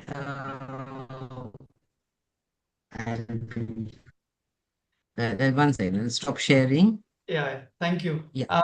So this then takes us to the last vertical, and I'll be happy to be the moderator of this last vertical. Well, I will not get into the crime of introducing myself. So let's immediately begin with this last vertical, which is very unique, also new in the sense the kind of programs that we had so far. These were like part of conventional degree programs, but now for the first time we have field project and community engagement program being made part of conventional degrees. Not that we did not have field projects. We did have full field projects in the past, but they were restricted to certain courses, or they were restricted to certain subjects and disciplines. But here now it is open and available for all the disciplines. So good evening all to this presentation on the final vertical, that is vertical 6. Though I am saying vertical 6, our focus is exclusively on two elements, that is field project and second is community engagement program. Let me right at the outset mention that the university has prepared guidelines for both, that is field projects and community engagement program, and each board of studies is expected to then prepare further guidelines as far as what kind of topics can be given to the students and the evaluation pattern. So for semester 3, we have a field project for which we have already uploaded on the university website the list of topics which is a suggestive list of topics or indicative list of topics. However, as far as the community engagement program is concerned, we are yet to come up with this. Only when we are ready with the topics for community engagement program for the students majoring in English. I repeat that field projects and community engagement programs are exclusively for the students who are majoring in that particular subject. So it's only for the students who are majoring in English that they will be going for field project and community engagement program in these subjects. So this session seeks to open a dialogue on how we as teachers and curriculum designers can meaningfully integrate such initiatives within our syllabi.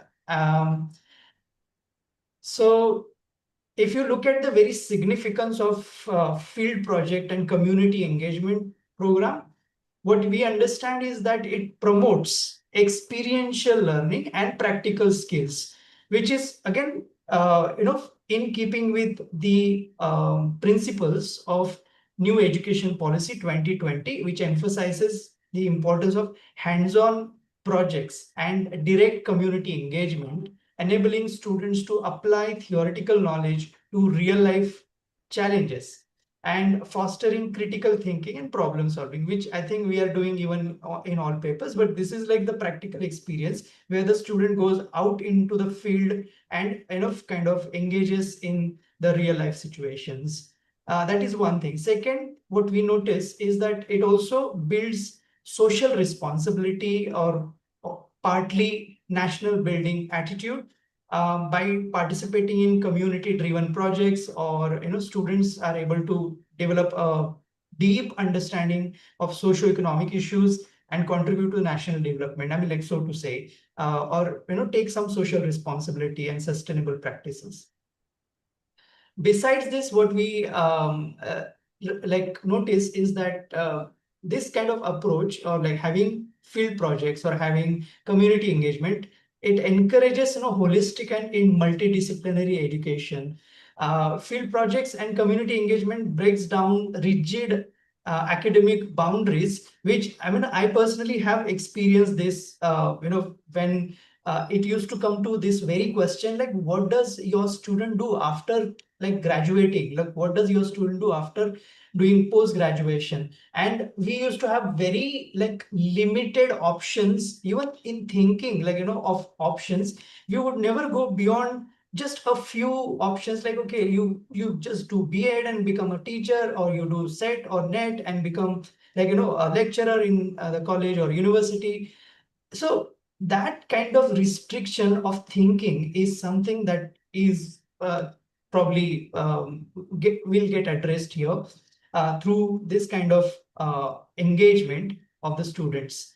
And lastly, I think, which is equally important, that it does strengthen academia society linkages and employability, which again, most of us have experienced this in the last 2 years. Those of us who have been sort of, still toying around with this new idea of OJT, on the job training, we have been struggling. Not that, it's very easy game for us. We have been struggling, but at least, we have also started learning ways of dealing with it and sort of, upgrading ourselves, updating ourselves, also honing our skills to fit our profession, to fit our training to support such activities. So this precisely happens with field project. We also as teachers have to move out of our comfort zones, as like, which are restricted to our academic spaces like classrooms and the college campuses or university campuses. So these initiatives do foster meaningful connections between higher educational institutions and society, enhancing research teamwork and ethical conduct, and probably improve employability by equipping our graduates with practical and job-ready skills. For semester 3, what we have is field project. For semester 4, what we have is community engagement. And in semester 5, what we have is OJT, that is on the job training or internship, whether it is research internship or like it's a kind of like work internship. So somewhere you will see that this particular vertical is very much connected. It's like slowly building this confidence among students. It's giving them this kind of exposure and preparing them to reach this point of on-the-job training. And probably after the on-the-job training experience, I think our students will be well equipped even to when it comes to thinking or mapping the possible career paths for themselves. So keeping that in mind, I think this is a very good move. Obviously, because it's a new thing, wherever there is change, there is friction, and it takes time for us also to make sort of adjustments with the new system.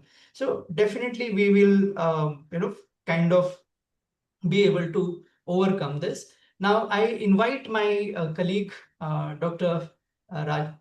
Rajesh Mari to make a very brief presentation on field project.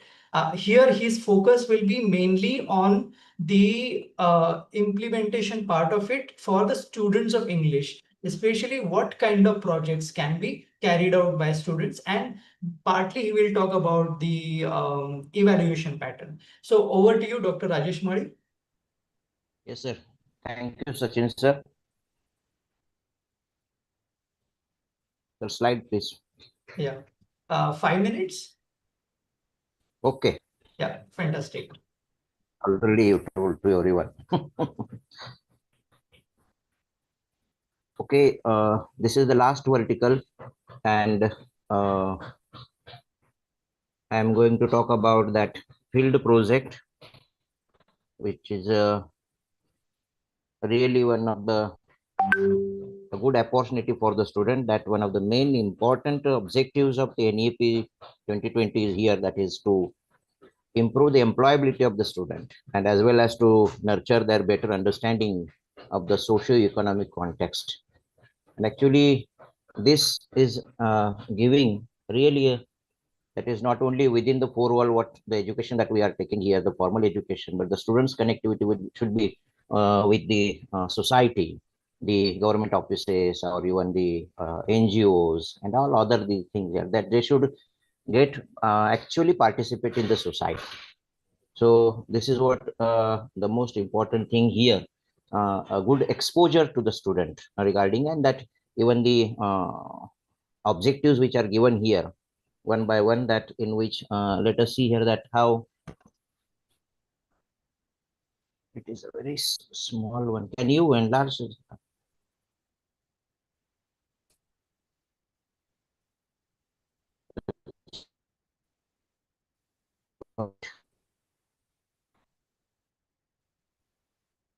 Use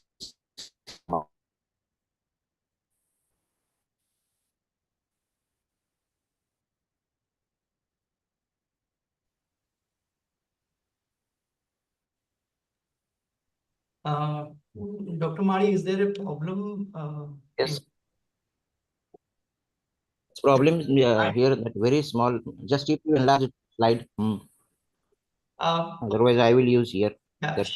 Shiva, what I suggest is that go for the slideshow, so we are able to see the full screen.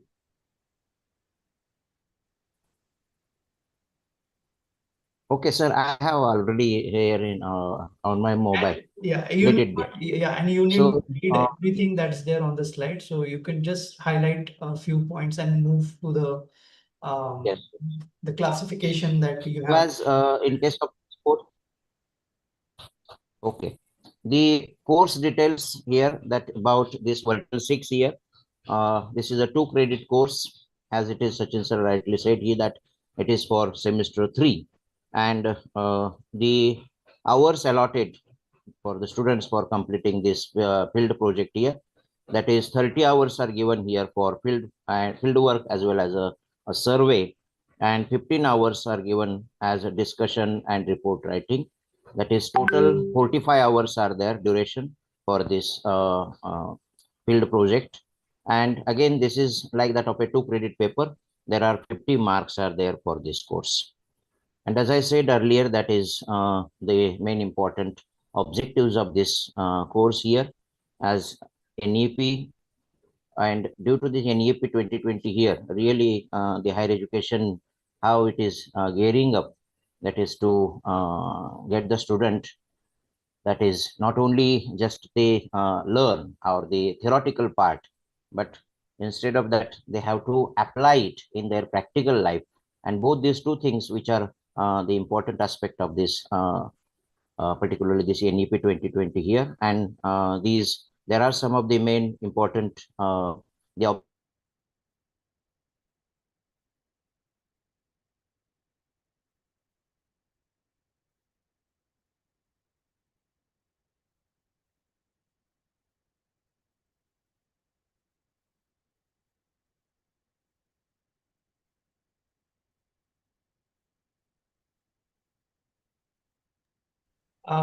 Is there a problem? network issue. Again, I joined now. Okay. Am I audible, sir? Yeah, you're audible. Okay. So the objectives are here, that is align classroom learning with awareness about socio-economic conditions, provide the students with exposure to socio-economic conditions and align the experiences, as you said, that is experiential learning here. That is the main motto or objective of this field project here. Integrating their theoretical and practical modes, blended learning under the guidance of the mentor, under the guidance of the faculty. Also enhance their research skill and that is including knowledge discovery, analytical tools, and other methods that they have to use here while completing this kind of a field project here. And again, facilitate that problem solving or decision making, teamwork, and collaboration. That is one more another important, because in case of a, as already you said, that there is a circular, that is a common circular, guideline circular there on the NEP on the website. And in that circular, all the details how that field project and what are the that actually they have to do here, and in which these things here covered, that is teamwork or collaboration, and all these things are that how the students they will get normally in formal education, which they don't get that kind of opportunity. But because of the field project, they will really get a good interest. They will feel that is very comfortable and participate in rural area or urban area and find out what are the problems and get connected with the these problems here. And another important, that is the main motive or the objective here, that is foster ability to work in a team, develop their social awareness, as well as nurture their human values, that is to make them really a good human being, not just here that is giving or imparting only the theoretical part or the knowledge. So these are some highlighting important the objectives that here about this field project here. And then as viewers member, as we already said, that we have given the mega list of nearly 25 topics that we have already given, as it is already uploaded on the website. And these 24 topics, which are, as you said here, these are indicative one. Just they are even the faculties, they can use their novel ideas, they can use their imaginative capacity, and as per their local situation, they can even select any other subject also. That is not the restriction here, that they have to only select one of the topic from these 25 topics here. But these topics, just for their convenience, that we have classified into 5 categories here. And these 5 categories, in which English in under the head of this particularly here, there are some 5-6 topics that which we have already given here, that English in classroom, classroom observations in schools, classroom observations in college, study of English language labs and digital resources, even exploring the English resources in academic libraries, survey of English newspapers and magazine subscriptions in libraries. So these some 5-6 subject topics which comes under the head of this English in classroom and curriculum here. Then another here, that is the we can say the category having a title or entitled here as a literary culture and book ecosystem here, and with some highlighting that some topic here, that visit to the literature even visit to the book exhibitions, or even visit to the local bookstores and start even street bookstores, or even visit English book publishers, public houses here, or visit even college literary club also. So these are some of the subject.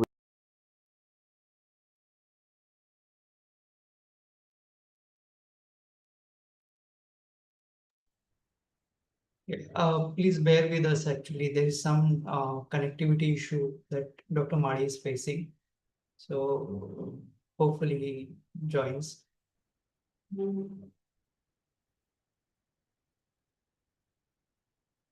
In the meantime, Shivam, the slideshow that you're sharing, it's not in the full slideshow mode, and there are a lot of scratches on the screen. So could you just reshare the screen with us? Yeah, that would be better. Thank you. This is, I mean, just bear with us for the last 5 minutes, and I think we are done. Okay, assessment framework which has been shared with you, it is already there in the syllabus, which has a balance of, again, internal and external. What you will realize here that the meaning of internal here is that, I mean, the entire assessment is done at the college level, but what internal assessment is understood here is the assessment by the mentor or mentor, and the external is basically what the student has written. Show slide previous to this one. Yeah, where we are talking about the assessment. Yeah, Yes, sir. so you'll see the 30 marks are given to the written assignment, like basically the project, that has been assigned 30 marks, and that is how 30 plus 20 marks are assigned for the entire course, that is 2 credit course. Sir, I've just explained briefly the assessment model that we have. If you want to take forward and just conclude the presentation.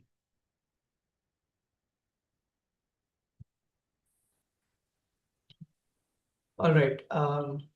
Okay, so we'll quickly move to the last part, and the last part is, of course, the CEP, that is community engagement. Now, in community engagement program, as I already mentioned, that we are yet to sort of prepare the a note, or we are yet to prepare not the syllabus as such, but guidelines as far as the topics are concerned and the assessment part. Since this is in semester 4, Board of Studies will come up with it in a month's time, and it will be available on the university website. And probably, if required, we can have a workshop with the help of affiliating a college affiliated to the University of Mumbai. As far as AEC is concerned, again, AEC, we have not kept any session for AEC this time because it is in semester 4.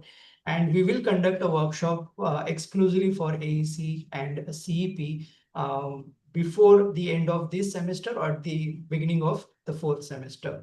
As far as CEP is concerned, since the document was released by the university only last week, it is our responsibility only to introduce you to the basic ideas in this document, which I already mentioned earlier in my presentation, that how it bridges the gap between the classroom learning and societal awareness, or it develops research, analytical and ethical skills. Also, it enhances teamwork because students work in collaboration. They also kind of take responsibility of doing things together. In a way, sense of responsibility and teamwork is what we are aiming at as far as the results of this kind of activities are concerned. Now, the topics, as I already mentioned, will come to you in like some time, that is in a month or 2, and then we can have further discussion on this. Project guidelines and evaluation would be similar to some extent, similar to what you have for field projects. where you have again 30 and 20 marks distribution as far as assessment is concerned. Students are supposed to prepare their projects and they're supposed to submit these projects. These are to be structured. The guidelines are given how exactly you can structure your project, and internal evaluation, which is basically the evaluation by your mentor, and external evaluation is evaluation on the basis of the report that you have submitted. So this is like the rough, let's say, outline of CEP that we have. I know we have almost reached the fag end of this workshop. It's 8:13. We can spare a couple of minutes to take questions from the participants, if at all there are any questions on field project. SCP, I will request you to spare questions on SCP. We can take questions on ACP, CEP, I'm sorry, only when we have our draft ready. So if there are any questions, I can see in chat box there was one comment at the end, and that comment has come from a very young faculty member who has joined the college recently, Karan Barud, and he says, sir, can you please share the guidelines for FP prepared by UOM? Yes, Karan. Right now I can see it on the university website, but I will share the link in the chat box, and you can then check what guidelines in detail tell you about conducting FP. So with this, I'll close my session. I hand over the bearings of the session to the master of this ceremony, Dr. Manunkar, to finally conclude. Yeah, over to you, sir. Thank you so much. Thank you very much, sir. It was really a very fruitful and enlightening workshop. Each scholar in the galaxy which you selected was so full of information that he and she, both, all of them, enlightened us with every aspect of the syllabi, and it was meticulously framed and they presented very well. Thank you very much. Now, I would like to invite Professor Sudhir Nikam to propose vote of thanks and wind up the session. Thank you, Dr. Malunka. As a formal procedure of vote of thanks, let me express my deep sense of gratitude to the honorable management of our institution, the president of our management, Dr. Vijay Jadhav sir, executive president, Sri Balakrishna Kale sir, for their unwavering support to the Department of English for conducting such academic workshops. I also express my thanks to our beloved principal, Dr. Suvarna Rao Madam, under whose leadership this workshop has been conducted. Dr. Sachin Labde, whom I cannot thank because I have some affinity with him where I cannot express my thanks to him. Being a board of study chairperson, he is showing his leadership qualities in executing all the work that has been assigned to him, and the Herculean task of implementation of NEP right from FY till the final year of graduation. He will execute it in such a way that all the objectives set by the respective faculties will be made at the end of the final year, and the product that will be there after the graduation will definitely will see the fruits of the NEP 2020, and the syllabus that has been produced or presented before the faculty members of Department of English of various colleges is not just the result of single leadership, but also it is a result of consistent and toiling work of different board of studies members, especially the moderators, Dr. Santosh Rathod, Dr. Pramod Patil, Dr. Anil Sonawne, Professor Dr. Sujitendra Sarkar, Dr. Rajesh Mari, and his team members, and all the members of the subcommittees. So thank you, Dr. Sachin, and I also thank Professor Anil Singh, the Dean, Faculty of Humanities, for his guidance to the Board of Studies in English. I also thank my colleagues, Dr. Sajika Malunker, Dr. D.P. Paikrao, Professor Shivam Bhanushali, Professor Ikram Omin, and my friend, Mr. Pramod Sewal, who is the coordinator of IT department, who has made it very smooth for us to conduct today's workshop. Thank you. Thanks a lot. Just give me an opportunity to thank. Before Sachin sir, Yeah. before I hand it over to you, let me make one important announcement. The link, feedback link of today's workshop will be sent in the WhatsApp group that has been created exclusively for this workshop. And that WhatsApp group will not just be a simple WhatsApp group, but I request all the members to not to leave the WhatsApp group till the desired goal is achieved. Many study materials, for example, will be shared in the WhatsApp group. Some discussions, post-workshop discussions also will be held in the workshop group.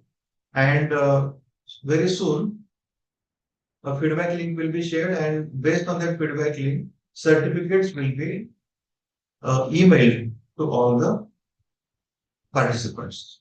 Thank you. Yeah, thank you. Since this was a collaborative activity, and we had approached the college without even thinking twice, the college responded to this request immediately and started gearing up for this workshop. We probably can't even imagine what efforts the college has put into, make this workshop successful.